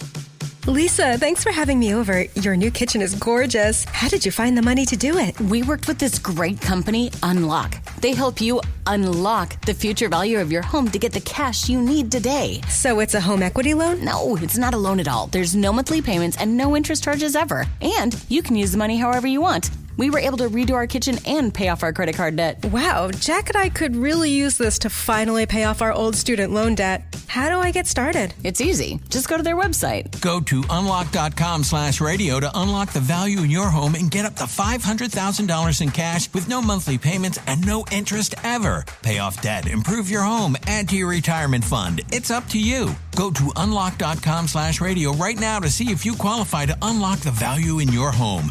That's unlock.com/radio. Go to unlock.com/radio. 99.9 KISW. We return to the men's room with Miles and Thrill. Category is seriously on profile. This set of arguments at a nursing home. Somebody accused another member of the nursing home of stealing food. So that led to a stabbing. Question is, what was the incident about? A stolen Hot Pocket, Vienna sausages, waffles, or a Salisbury steak? And Jason, that is the very question that we posed to you. And you had your theory about Salisbury steak. Just saying, look, man, to me, weekends, probably Friday, maybe Saturday, made for Salisbury steak. And you also made it very clear that 3 of the 4 food items you are, quote, protective of. So just know, Jason here will stab you if you mess with I was thinking after that, could have been a TV dinner. Like, do they have a refrigerator, freezer in their rooms? I don't know. But no, Jason, that was not the Salisbury steak. And then, let's see. Miles, you went with the old Hot Pocket. Hot Pocket. I will say, as far as food-related violence goes, the food most often used as a weapon in my perusing of the internet is spaghetti. But the thing most likely to lead to a fight of some kind or altogether is a Hot Pocket. However, in this case, whoops. Sorry, wrong button. Oh! Not the Hot Pocket. Damn it, I'm hitting all the wrong buttons. I thought you went Vienna sausage. He was going to, but you took Vienna sausages. Oh. And he wasn't trying to double dip with your dumb ass. Who, by the way, got it right. It was, in fact, You're a dumbass. Who got it right? He's the man getting stabbed in the chest. And keep in mind, when that generation dies, is that product dead? I would think so. The only other person I knew. Kids eat them? No. My dad used to eat them when I was a kid. And when I was a kid, I didn't mind them. Then I had one of those moments where you get nostalgic, and I'm like, ooh, I'll buy Vienna sausages. Never again. I will not eat it again. But, like, he loved them. I don't know that he's eaten them recently. But, again, to your point, Miles, he's 84 years old. DB used to love them. Really? Yeah. And then I remember one time we were living You together. should have told the bartenders at the watering hole that because they just thought he was dreamy. To this day, he's still pissed at me. So I just looked at him one day. I was like, dude, those things are disgusting. What is that gel? And he's like, I don't know. God damn it. I remember he threw them away. I don't think he's eaten one since. Good. You saved his life. Now for all TV news all the time, it's time for TV Time with Ted. And now, because your pathetic life is confined to countless hours in front of a talking box, the Men's Room presents TV Time with Ted. That's all right. All the Smiths still eat those jars of little red sausages at tailgates. I don't love them, but I would eat a jar of those before I eat Vienna sausages. All right, your choices today. Stephen Colbert. Check. The Jimmys. Fallon and Kimmel. Seth Meyers. Writers. Or Ted Smith. Is it Ted or is it late night? It is right there. That's right. All these guys have teams of talented writers helping come over their monologues each and every night. It is up to you to determine, is this an actual late-night joke and from whom, or could it be a The Ted Smith original? A Florida man was arrested last week after allegedly stealing $30,000 worth of marijuana and other merchandise from a dispensary. And then this morning, the employees realized they had been robbed. I feel like that's either you or Seth Meyers. I'm going to go The Ted Smith. I'll say writers. Seth Meyers. A Florida man was arrested last week after he allegedly stole $30,000 worth of marijuana and other merchandise from a dispensary. And then this morning, the employees realized they were being robbed. One of the biggest French fry factories in America is closing because Americans are eating fewer French fries? People are eating fewer French fries, and every Uber driver was like, speak for yourself. I'm going to guess Fallon. I'll say Ted. Fallon. One of the biggest French fry factories in North America is closing because Americans are eating fewer French fries. People are eating fewer French fries. Then every Uber Eats driver was like, speak for yourself. I just feel like there's just more options now for sides besides French fries. I think that's a lot. Whether it's a health thing or whatever, and I don't feel like these newer generations just eat as much fast food. I think that goes a long way. But it still seems weird because I feel like we're still on the potato kick with tots, waffle fries, all that kind of. But guess I'm wrong. They just said fries. Uber announced they're partnering with Spirit Halloween to bring costumes to your door. But if you're too lazy to go to Spirit Halloween, do you really need a costume? Doesn't seem like you're the kind of person that goes to parties. The Ted Smith. Yes. Yeah, that was me. Because you made a fine point. Do you really need to? I was trying to ease it up. First, I was like, if you're too lazy to go to Spirit Halloween, now I would have given it away. You're too lazy to go to a goddamn party. That would have been me. In honor of the movie's 40th anniversary, Krispy Kreme is offering Ghostbusters-themed menu, including a Slimer donut. And whatever you do, don't Google Slimer donut at work. Sounds like Seth. Writers. Seth. In honor of the movie's 40th anniversary, Krispy Kreme is offering a Ghostbusters-themed menu, including a Slimer donut. And whatever you do, don't Google Slimer donut at work. I feel like Slimer is one character in basically a scary movie that's not that scary. It's not scary. It's just somehow notorious. Kind of like comically scary, I guess. All right, so I got a list here of the most Googled horror movie locations. All right? All right. Now, Mike was asking me earlier today on the live video, he was like, are these, it's not like, some of them are the actual homes or where people think the actual home or place is. Okay. And then one of them on the list I take homage with because it's just a very Googleable place. Googleable? Yeah, Googleable. Jesus, that's hard. Well, it's not a word. Right. Googleable's not a word. Oh, I saw where the Poltergeist house, I think, went up for sale or was sold this week. And I don't remember it looking from the exterior of it. That's the thing. I can't remember what it looks like. I just saw a story. I was like, I remember that house just because remember the old guy would walk by? Right. But it just looks like a Rambler. Yeah, I mean, I think somebody would have to be like, hey, that's the outside scene of that place. All right, so number 10 on the list, they have Allison's house from Hocus Pocus. That's in Salem, Massachusetts. Oh, is it actually in Salem, Massachusetts? Correct. Okay, well, I've been cool for them. Right, and listen, if you're any kind of spooky season weirdo, like you want to go to Salem, they had the witch trials. Turns out they weren't burning them, they weren't witches, they were drowning them at sea. Right. But I would imagine if you're into that kind of stuff, go see it. Sure. You know? Unless you're Aaron Rodgers. You want to see a witch, you call your ex. Oh, damn. She says she's a witch. Oh, for real? Yeah, one of those girls he dated is like, I'm a witch. I'm not calling her a witch. Okay. She's a self-proclaimed witch. I was to say righteous. Self-righteous witch. Self-righteous witch. I don't do the black magic.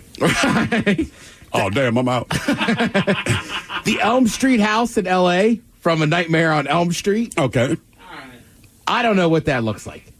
I don't remember what it looks like. It looks like a house. I haven't seen any of those. They were massive when I was a child. I still don't like scary movies. To this day, I probably wouldn't watch. I know what Freddy Krueger looks like. Sure. Yeah. I fathom it. You know, the hand with all the right. Yeah, and he's kind of like a low grade Wolverine, but they're more campy, stupid than scary. Right. You might jump, but you're not going to lose sleep. They were fine movies, and I loved the story, but there was no focus on the house. Is the whole thing.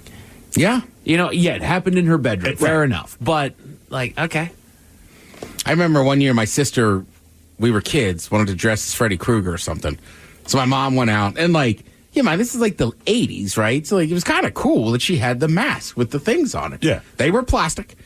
And then I remember one night, we were at my grandma's. She got so scared of the thing you put on your hand. Like, my grandma had to put it in a closet. That wasn't enough. And the glove with the plastic blades? Yeah. Really? Yes. I've also been to a Halloween party where my buddy was dressed as Freddy Krueger with the correct sweater and the Freddy Krueger mask. A lot of people were on mushrooms. Oh, yeah. He was asked kindly to take off the mask. Then he was just a guy in a weird striped green sweater. Or red, whatever color it is. Red and blue. Just call me Herb. Buffalo Bill's house. That's in Perryopolis, Pennsylvania, from The Silence of the Lambs. Okay, I can understand that one. That's creepy as hell.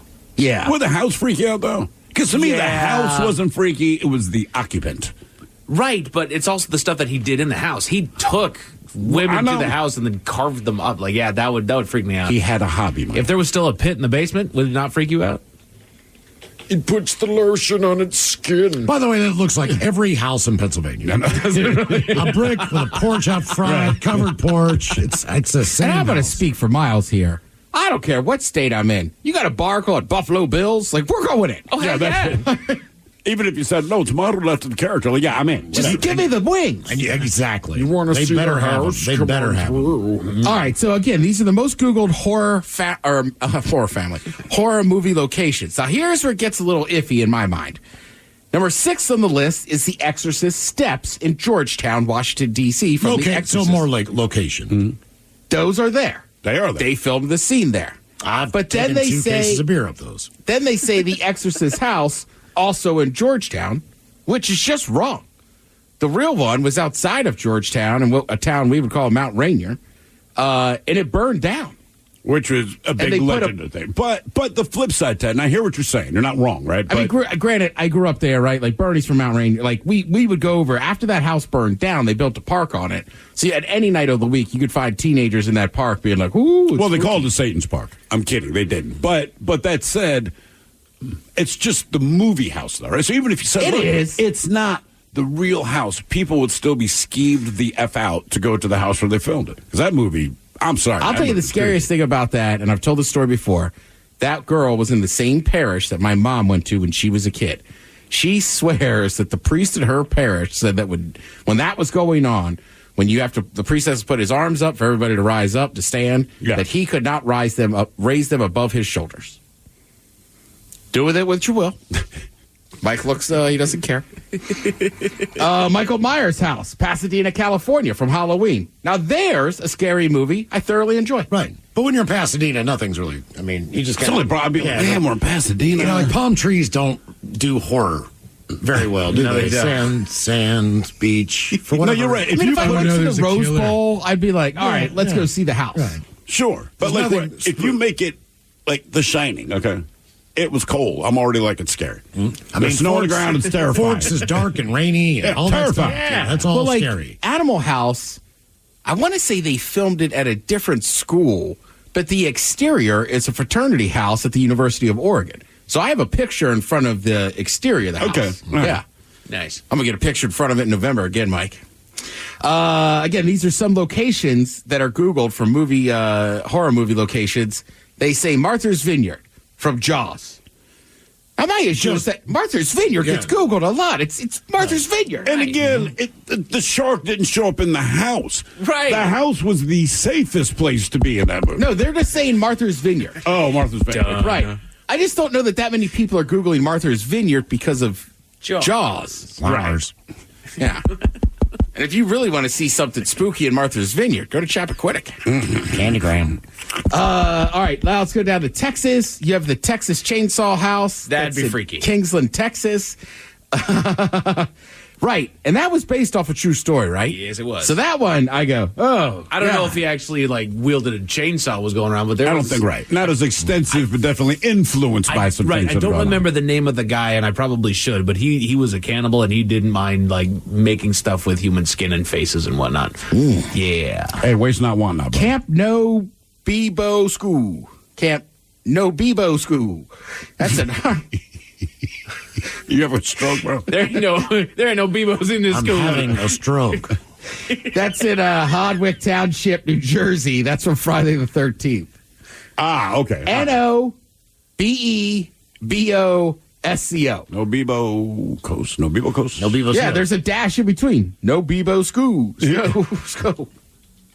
Last one on the list of most Googled horror movie locations. This should shock you. Thrill already brought it up. Let's go down to Oregon to Mount Hood. Oh, the Shining Hotel. The Timberline Lounge. That is on Mount Hood. I mean, have you guys ever driven up over Hood? Oh, yeah. Yeah. That could be a nightmare in itself. If the snow comes. I'm not kidding you. Or you're caught in a hailstorm. I'm surprised the Amityville Horror House is not on there. Yeah.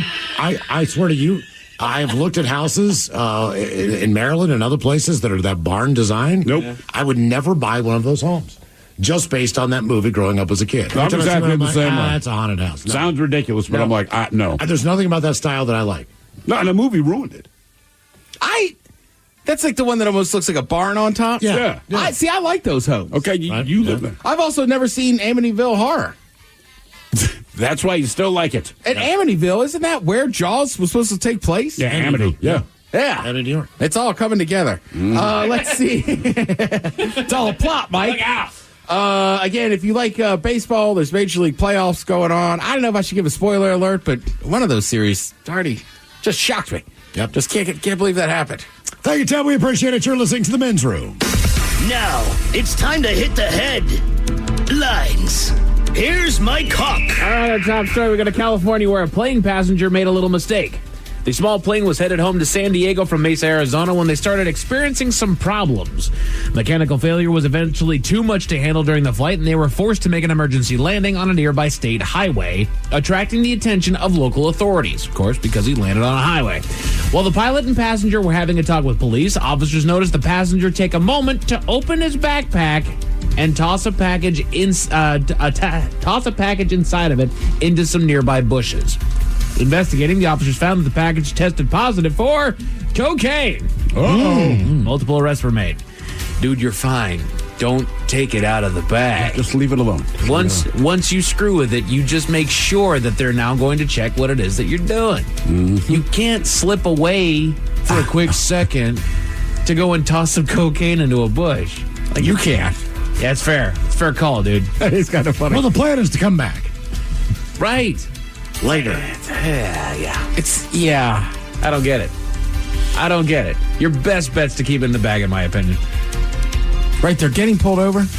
No, you landed a plane. You landed the plane, right. So the They cops just run, They're just there. Are you okay? What happened? Why is it? I don't think that their top of mind is, hey, let's search the plane. Right. Come on now. Private pilot license, the airport's literally 1 mile away. What if he started asking him, what was your flight for? Yeah. I spent a couple days in Mesa. All right, what's going on? We're trafficking cocaine. Yeah, right? I mean, that area, though, you're Pretty searching a little desolate. plane. Yeah. Yeah. I would have just dropped it out higher up in the air. Yeah, it's a fair call. It's a better way to... Can you roll down the window on a plane? Well, that's what happens down in Florida, right? Like Miles said, they used to have bumpers that saved the bales. And then I want to say even the last hurricane, there was some that showed up. Oh, a bunch washed up, yeah. Right. And they flood the borders with so much of that stuff. Sure. That it's like they just tell the traffic, like, hey, if the cops are about to get there, like, just dump it. Dump it, man. Right. In other news, a museum in the Netherlands is making headlines for an interesting piece of art. A French artist by the name of Alexander Levet created a piece called All the Good Times We Spent Together, which the museum proudly put on display for all to enjoy. So you can imagine the shock when they found it missing one day, with an employee being the culprit. A lift technician that felt the need to throw the art piece away. He actually threw it in the trash.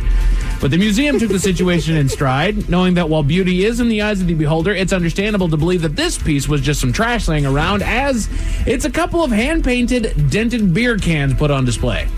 Wasn't it like a display on either food containers or composting or just consumption? All I really know is the name is All the Good Times We Spent Together. So that to me just kind of embodied hey, we shared a couple beers. Maybe it was out in a field somewhere. I get it, but that also tells me that particular artist is getting away with highway robbery as an artist. He at least painted the cans with acrylic paint, but still, it's just a couple beer cans. Right. I mean, even if you have a crappy piece of artwork on a canvas, I recognize that it's an effort to be art. Right. So I wouldn't throw it out, but if I can't distinguish, maybe you're not a great artist. Right. We stay here at home and go to Federal Way, Washington, where a vacant apartment wasn't quite as vacant as people believed. Body cam footage shows the graphic footage from the inside the apartment, where they say inches of excrement and trash line the floor, and upwards of 100 cats were found inside as well. The cats were malnourished and covered in fleas at the time authorities arrived, and they've been working with local humane societies in the area to take in the cats while they look to rehome the animals. And they'll be calling Miles any minute now. That's right. Miles, it's been a minute. You've been looking. I wonder if any of those cats are hairless. No. No? I mean, that's got to be drugs, right?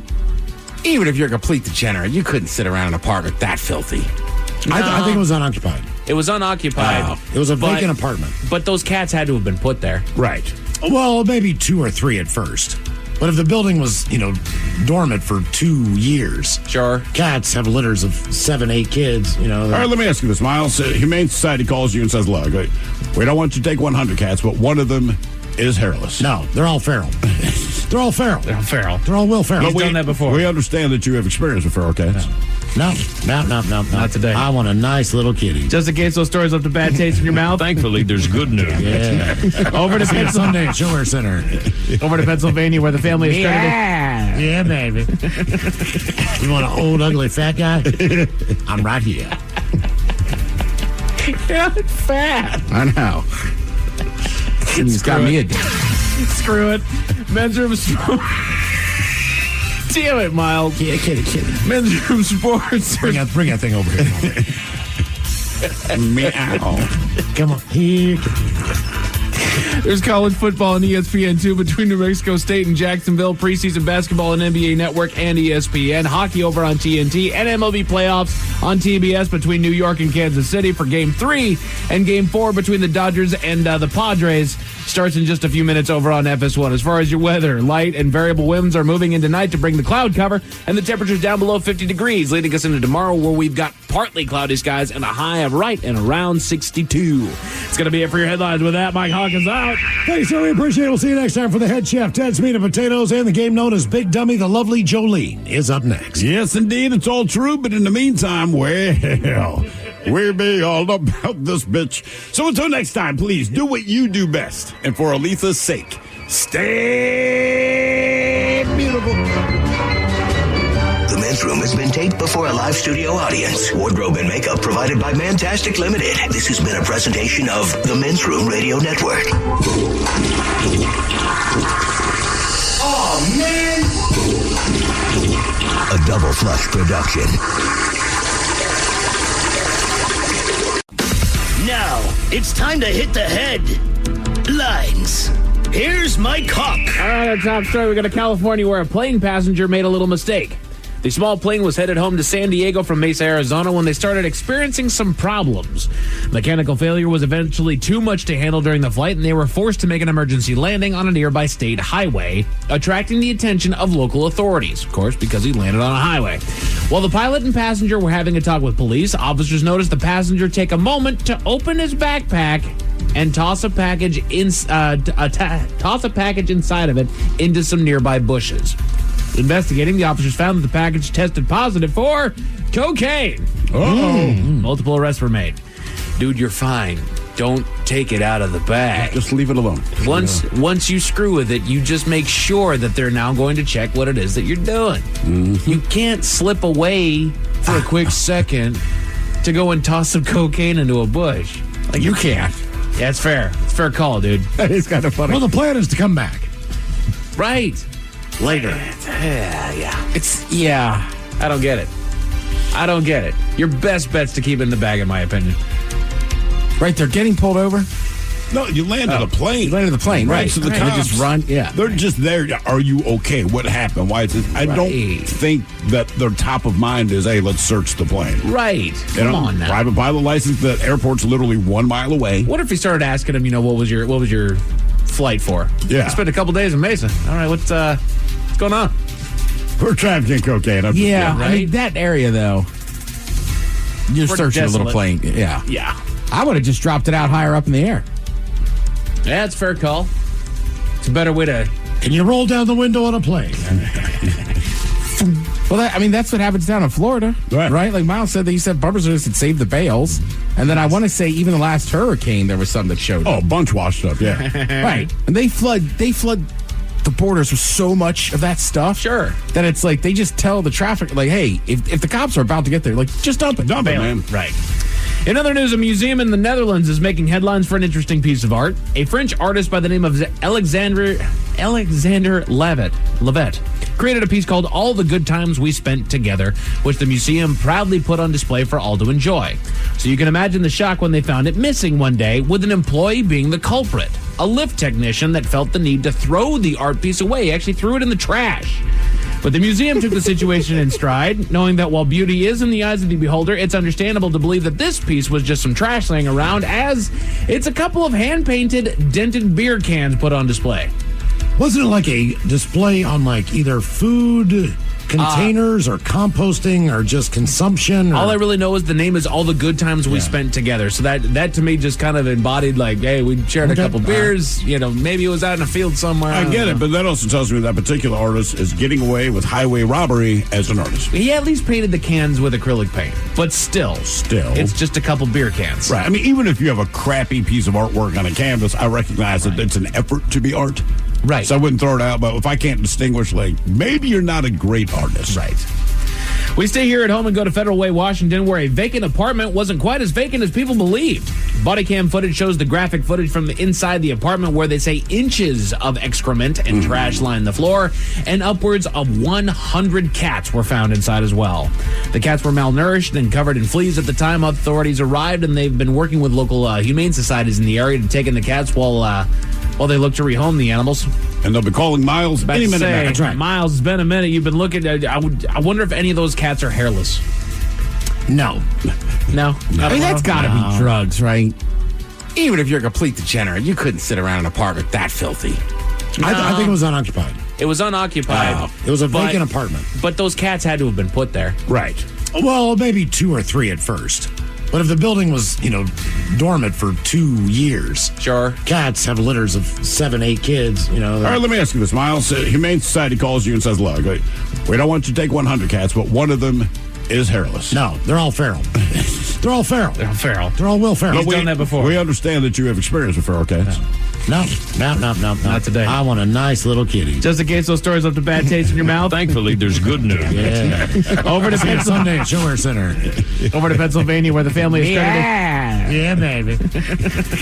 You want an old, ugly, fat guy? I'm right here. You're not fat. I know. He's got me a Screw it. Men's room sports. Damn it, Miles. Kitty. Men's room sports. Bring that thing over here. meow. Come on. Here.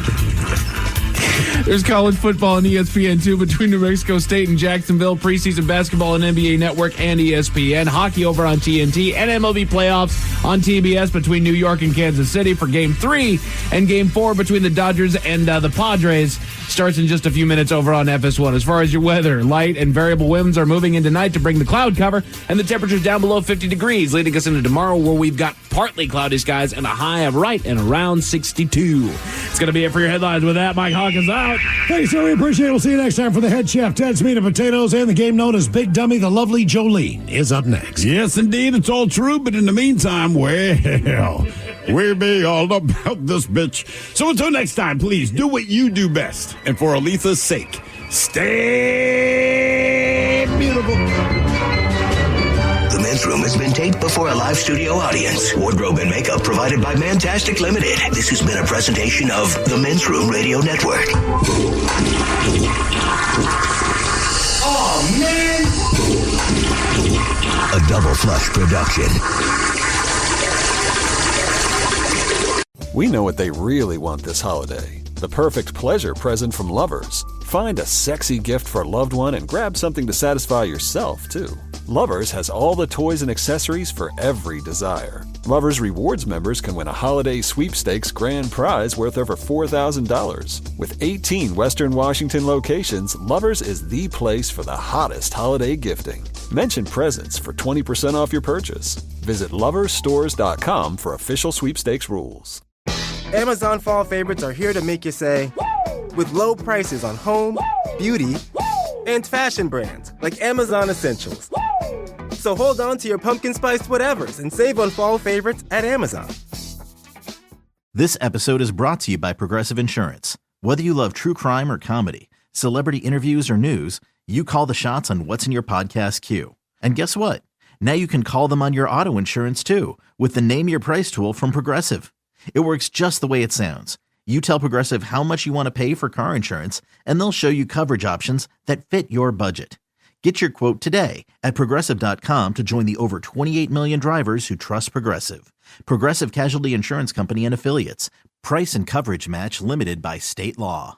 Getting help for mental health shouldn't be as hard as it is. Thankfully, Mindful Therapy Group is here to make your mental health journey as painless as possible. Be seen in as little as 48 hours for in-person or telehealth appointments. Mindful partners with thousands of licensed clinicians to find the perfect fit for you. Whether you need talk therapy, psychological testing, even medication management, Mindful has you covered. Mindful Therapy Group also accepts insurance, so you can focus on you and not your wallet. Visit mindfultherapygroup.com to get started today. Terms and conditions apply. For full details, see unlock.com/legal. Actor portrayal.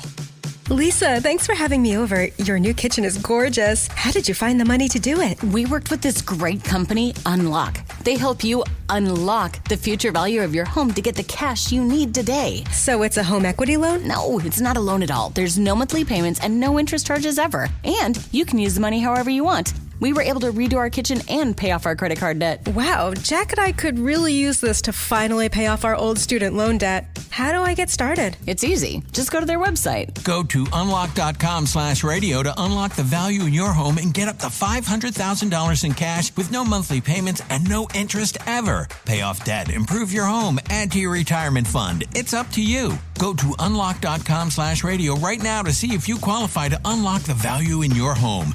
That's unlock.com/radio. Go to unlock.com/radio.